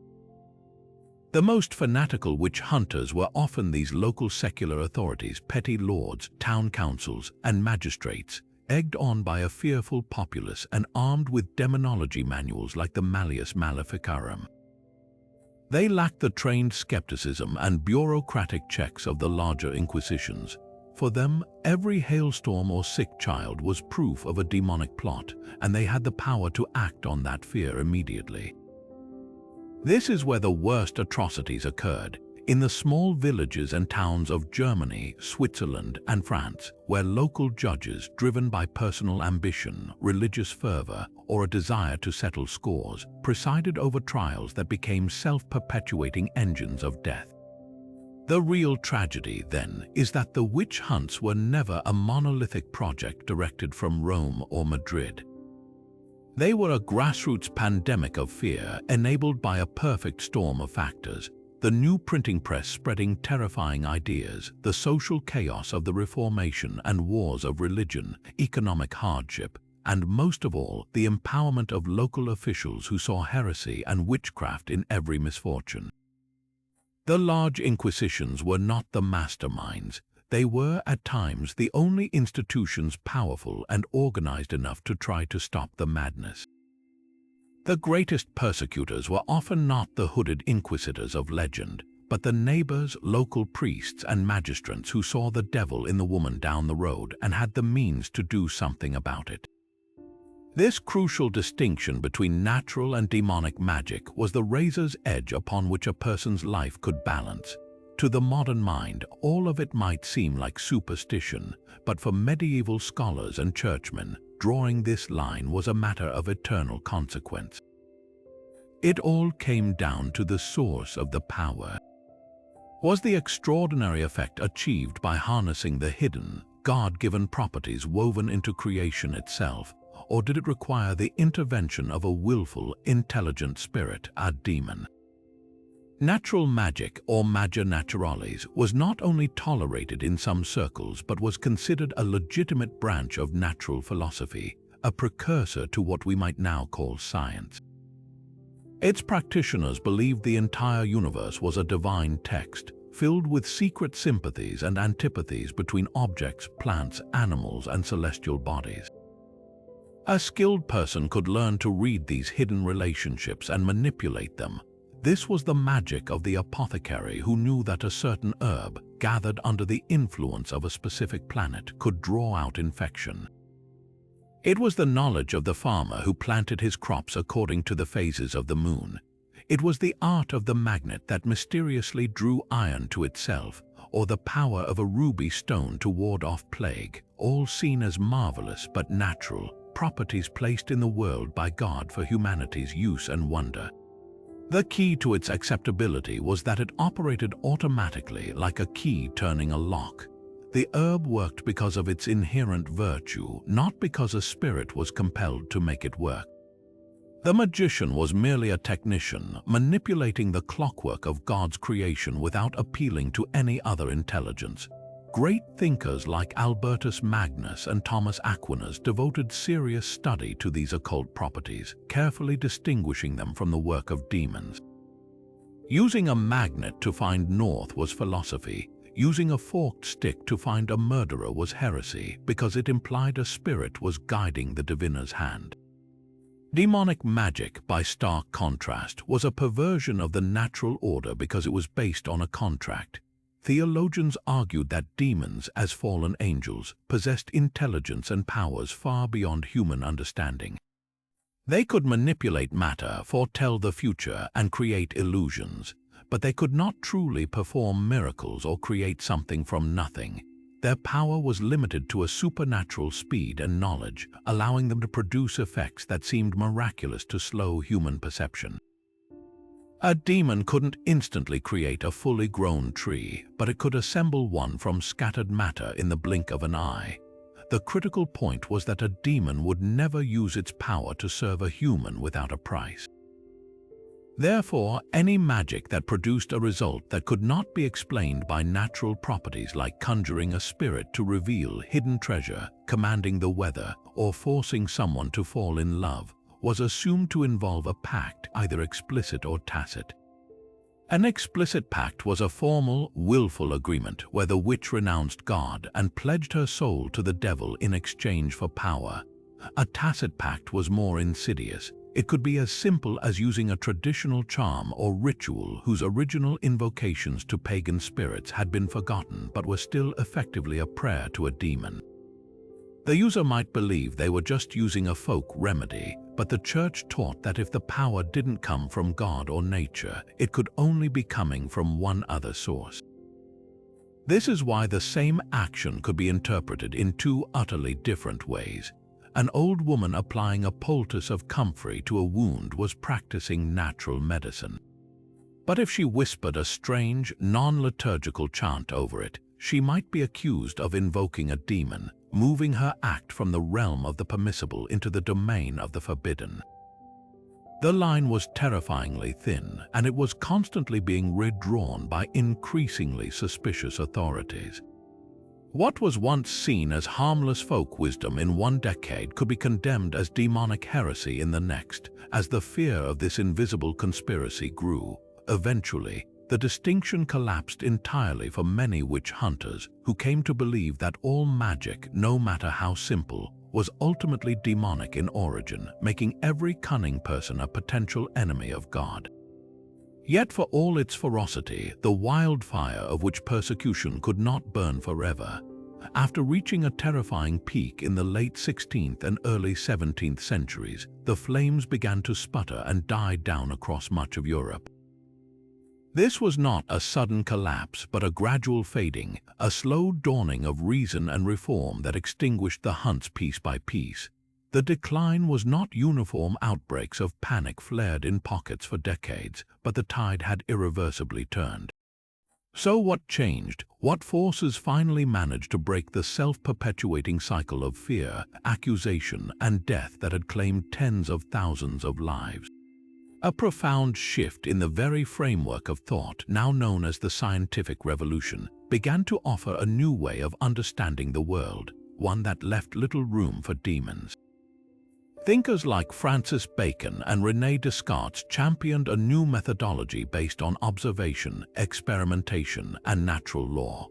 The universe, in this emerging view, was not a chaotic battleground between invisible spiritual armies, but a magnificent, orderly machine operating by consistent, predictable principles.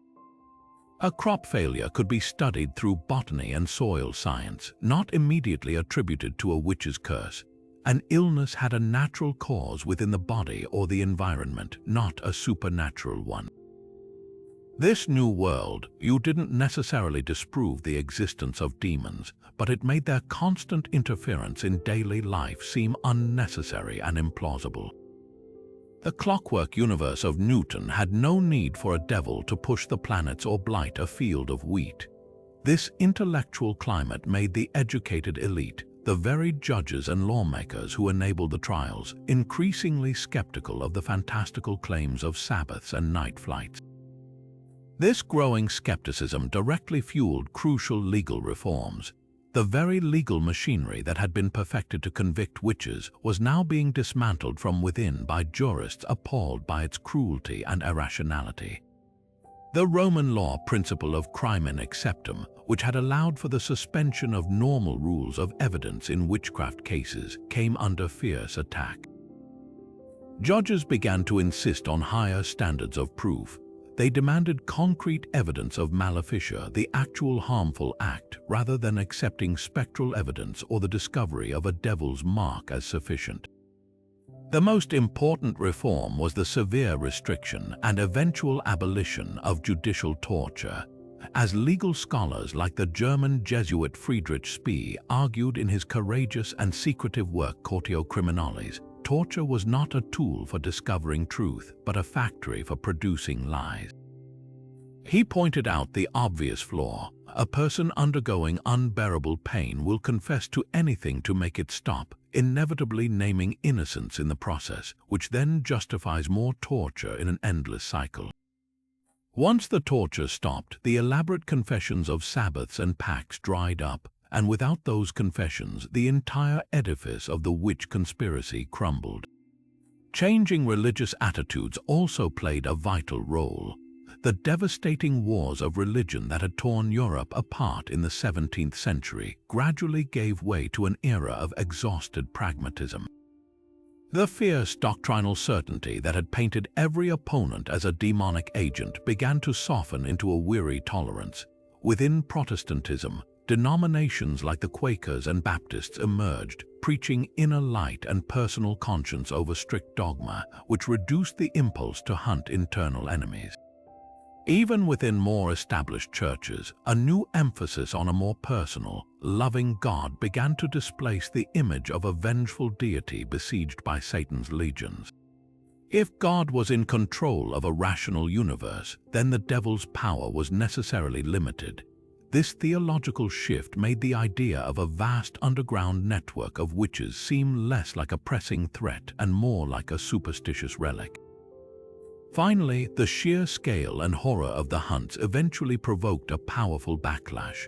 The trials had always been a costly affair, draining community resources and often targeting productive members of society. As the accusations climbed the social ladder to engulf mayors, priests, and even children, the fear began to curdle into revulsion. The spectacle of mass executions lost its power to purify and instead revealed itself as a form of collective madness. People began to see the trials for what they often were: tools for settling petty scores, seizing property, and unleashing unchecked cruelty under the mask of righteousness. The moral and economic exhaustion, combined with the new tools of reason and law, created a consensus that the witch trial was itself a greater evil than the threat it claimed to combat. The fires were not stomped out by a single great mind or a single law, but by a convergence of thought, faith, and sheer human fatigue with the darkness. For centuries, the witch hunts were a story told through texts, theological tracts, trial records, and lurid pamphlets. But what if we could dig deeper, quite literally, to find physical evidence of this fear etched not on parchment, but into the very homes and graves of ordinary people? Modern archaeology has done just that, unearthing a silent, tangible record of the past that confirms the widespread panic wasn't just an abstract idea, it was a daily reality that shaped how people built, lived, and even buried their dead. Some of the most poignant discoveries come from right under our feet, hidden in the fabric of centuries-old buildings across England and Europe. Archaeologists and historians have begun a systematic study of what are called ritual protection marks or witch marks, and they are found in astonishing numbers. Far from being simple carpenter's graffiti, these intricate patterns were carefully carved into the very bones of a home, on door frames, window lintels, around fireplaces, and especially near thresholds.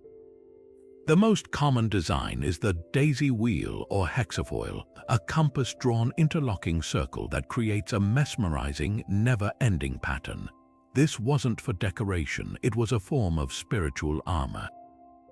The belief was that evil spirits, and by extension witches' familiars, could only travel in straight lines. By carving these complex, apotropaic, meaning they turn away evil, patterns at potential entry points, people believed they could trap or confuse these malicious forces, creating a safe, sacred space within their homes. But the protection didn't stop at the doors. In dark, secluded spaces like attics and cellars, researchers have found even more direct evidence of fear. Dozens of old, worn-out shoes, as well as other domestic items like dried cats, have been discovered deliberately concealed in walls and under floors. The theory behind these concealed deposits is that they acted as spiritual traps. A witch or an evil spirit entering the home would be attracted to the personal energy left in a well-worn shoe, becoming ensnared within it and thus prevented from harming the family. These weren't casual acts of disposal, they were calculated rituals, a hidden layer of domestic security installed by people who genuinely believed their safety depended on it. Perhaps the most personal and fascinating archaeological finds are the witch bottles.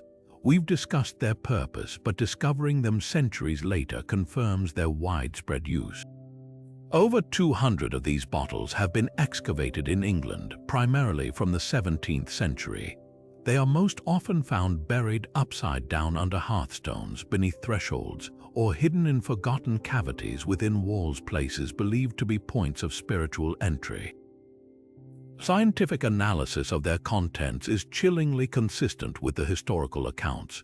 Using techniques like gas chromatography, mass spectrometry, scientists have identified the residues inside: human urine, iron nails, brass pins, thorns, and even human hair and nail clippings. This wasn't superstition, it was a practiced formulaic counter-magic. Each ingredient had a purpose: the sharp objects to harm the witch's familiar, the personal biological material to create a sympathetic link back to the victim, and the act of sealing and burying it was meant to complete the spell, turning the malice of a curse back onto its sender. The fear of witchcraft even pursued people beyond the grave, leaving a grim archaeological record in burial sites across Europe. In a number of locations, skeletons have been unearthed showing treatment that deviates sharply from Christian burial norms, treatment designed to prevent the deceased from returning to haunt the living. These deviant burials, or vampire burials, are often those of individuals who were themselves suspected of witchcraft in life. Some skeletons have been found with a sickle blade placed across the throat, a practice discovered in Poland. The intention was clear: if the individual tried to rise from the grave, they would decapitate themselves. Others have been found weighed down with heavy stones on their chests or buried face down. This prone burial was a profound inversion of the normal Christian practice of facing east towards the resurrection. It was meant to disorient the deceased, ensuring they could only dig deeper into the earth, away from the world of the living. In a particularly chilling discovery in Italy, the skeleton of a young woman from the 16th century was found with a small rock deliberately forced into her jaw. This practice, known as stoning, was a method to prevent a suspected witch or vampire from speaking spells or chewing her way out of her shroud to prey upon the community. Each of these burials is a silent, desperate act by a community that believed the power of a witch was so potent that not even death could stop her malice. They speak to a fear so deep that it violated the most sacred rites of passage, turning a funeral into a final act of containment. Together, these archaeological finds, the protective marks scarring old timber, the shoes hidden in walls, the bottles buried by hearths, and the tortured graves paint a far more vivid and democratic picture of the fear of witchcraft than the trial records alone ever could. This wasn't just a top-down panic imposed by elites. It was a grassroots phenomenon that permeated every level of society.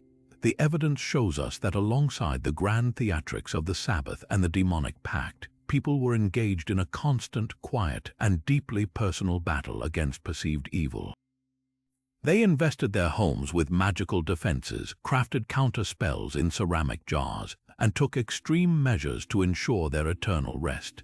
This physical history confirms that the witch craze was not a momentary insanity but a sustained cultural response, a chapter of human fear written not in ink but in stone, bone, and buried clay.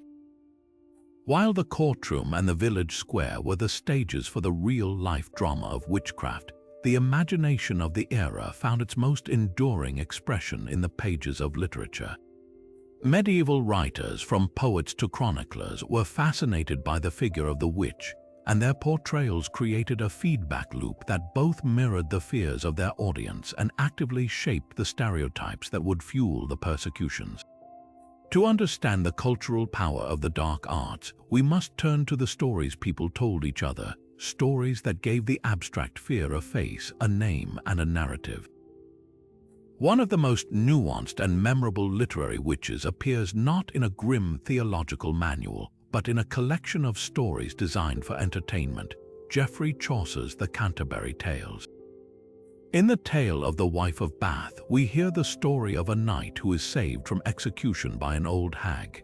She offers him the answer to a question that will spare his life: what do women most desire?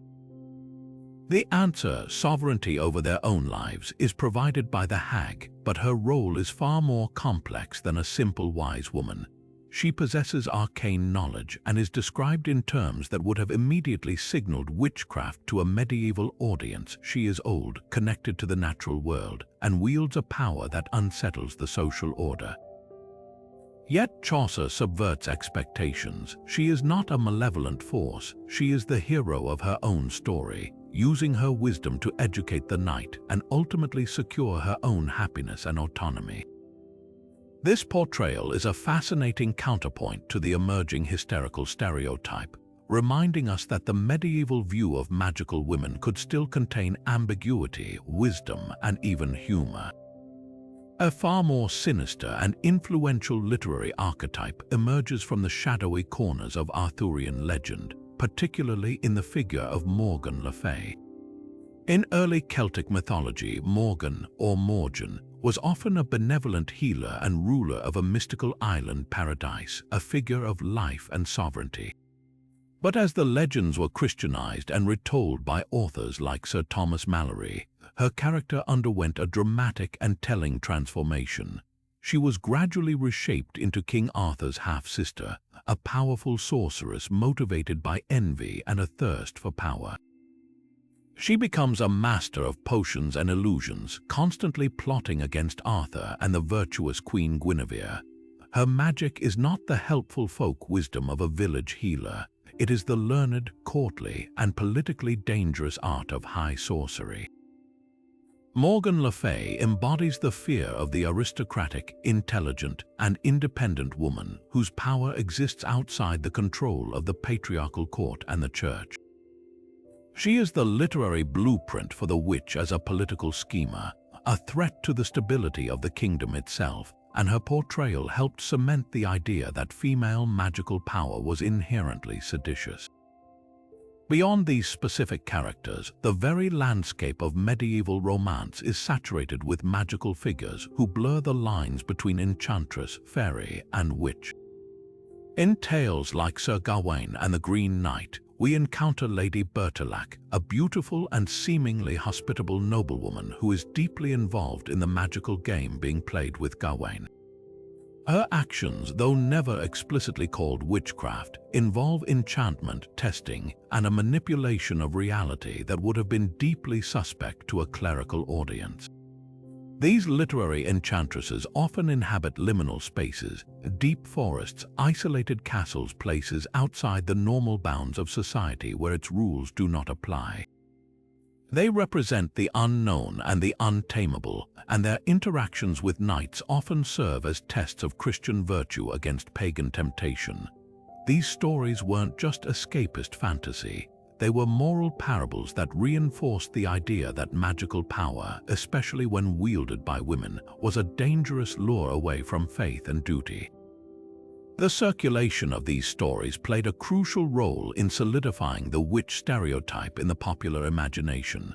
While theologians debated the finer points of demonic pacts in Latin texts read only by the educated elite, the tales of Morgan Le Fay and the wife of Bath's hag were told and retold in taverns, around hearths, and in courtly halls.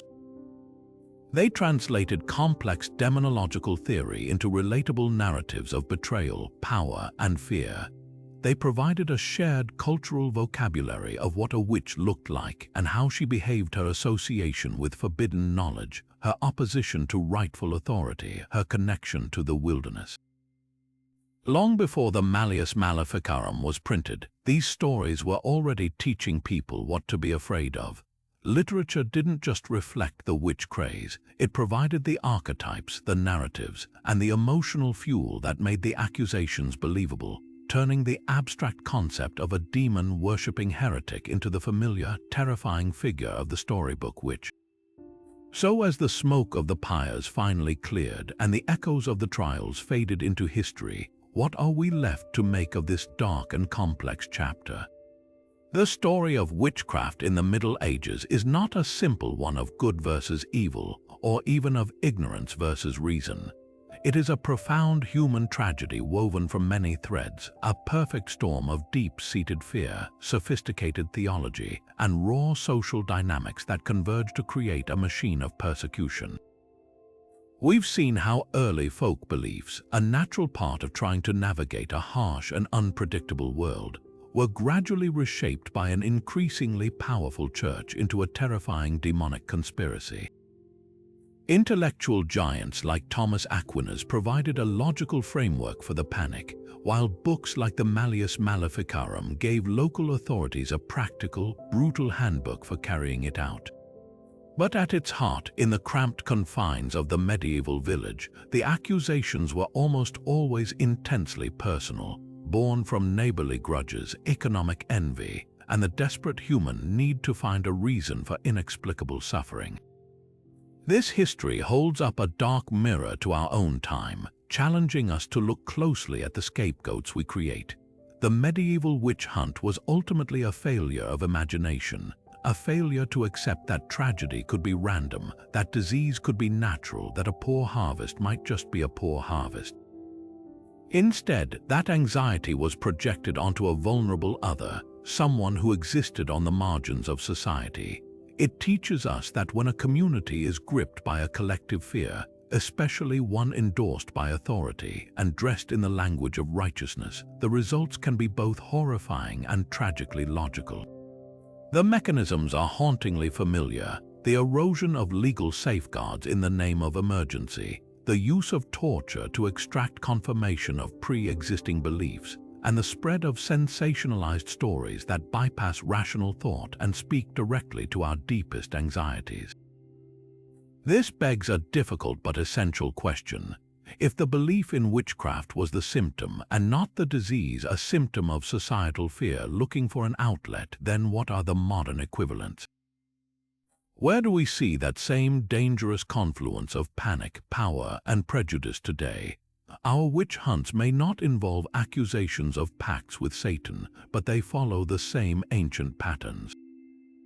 We see it in the toxic spread of conspiracy theories that identify secret, malevolent groups as the source of all the world's problems. We see it in the dangerous rhetoric that vilifies entire religions or immigrant populations, casting them as internal enemies bent on destruction. We see it in the digital mobs that form online, where allegations can spread globally in seconds, demanding swift judgment without evidence or trial, destroying reputations and lives based on little more than rumor and outrage. The tools have changed, but the human impulse to find a simple, evil explanation for complex problems remains a powerful and perilous force. The legacy of the witch trials is a sobering reminder of what can happen when we abandon critical thought for the comfort of a simple story, when we allow fear to override our compassion and our commitment to justice. It reminds us that the most monstrous threats are not always supernatural. They can be the very human capacities for cruelty, conformity, and denial. The thousands of lives lost stand as a permanent testament to the cost of unchecked fear. Their story is not just a relic of a superstitious past, it is a warning for our future, urging us to be vigilant against the impulse to hunt for witches, in whatever form they may take, and to always choose empathy over suspicion, evidence over accusation, and humanity over hysteria.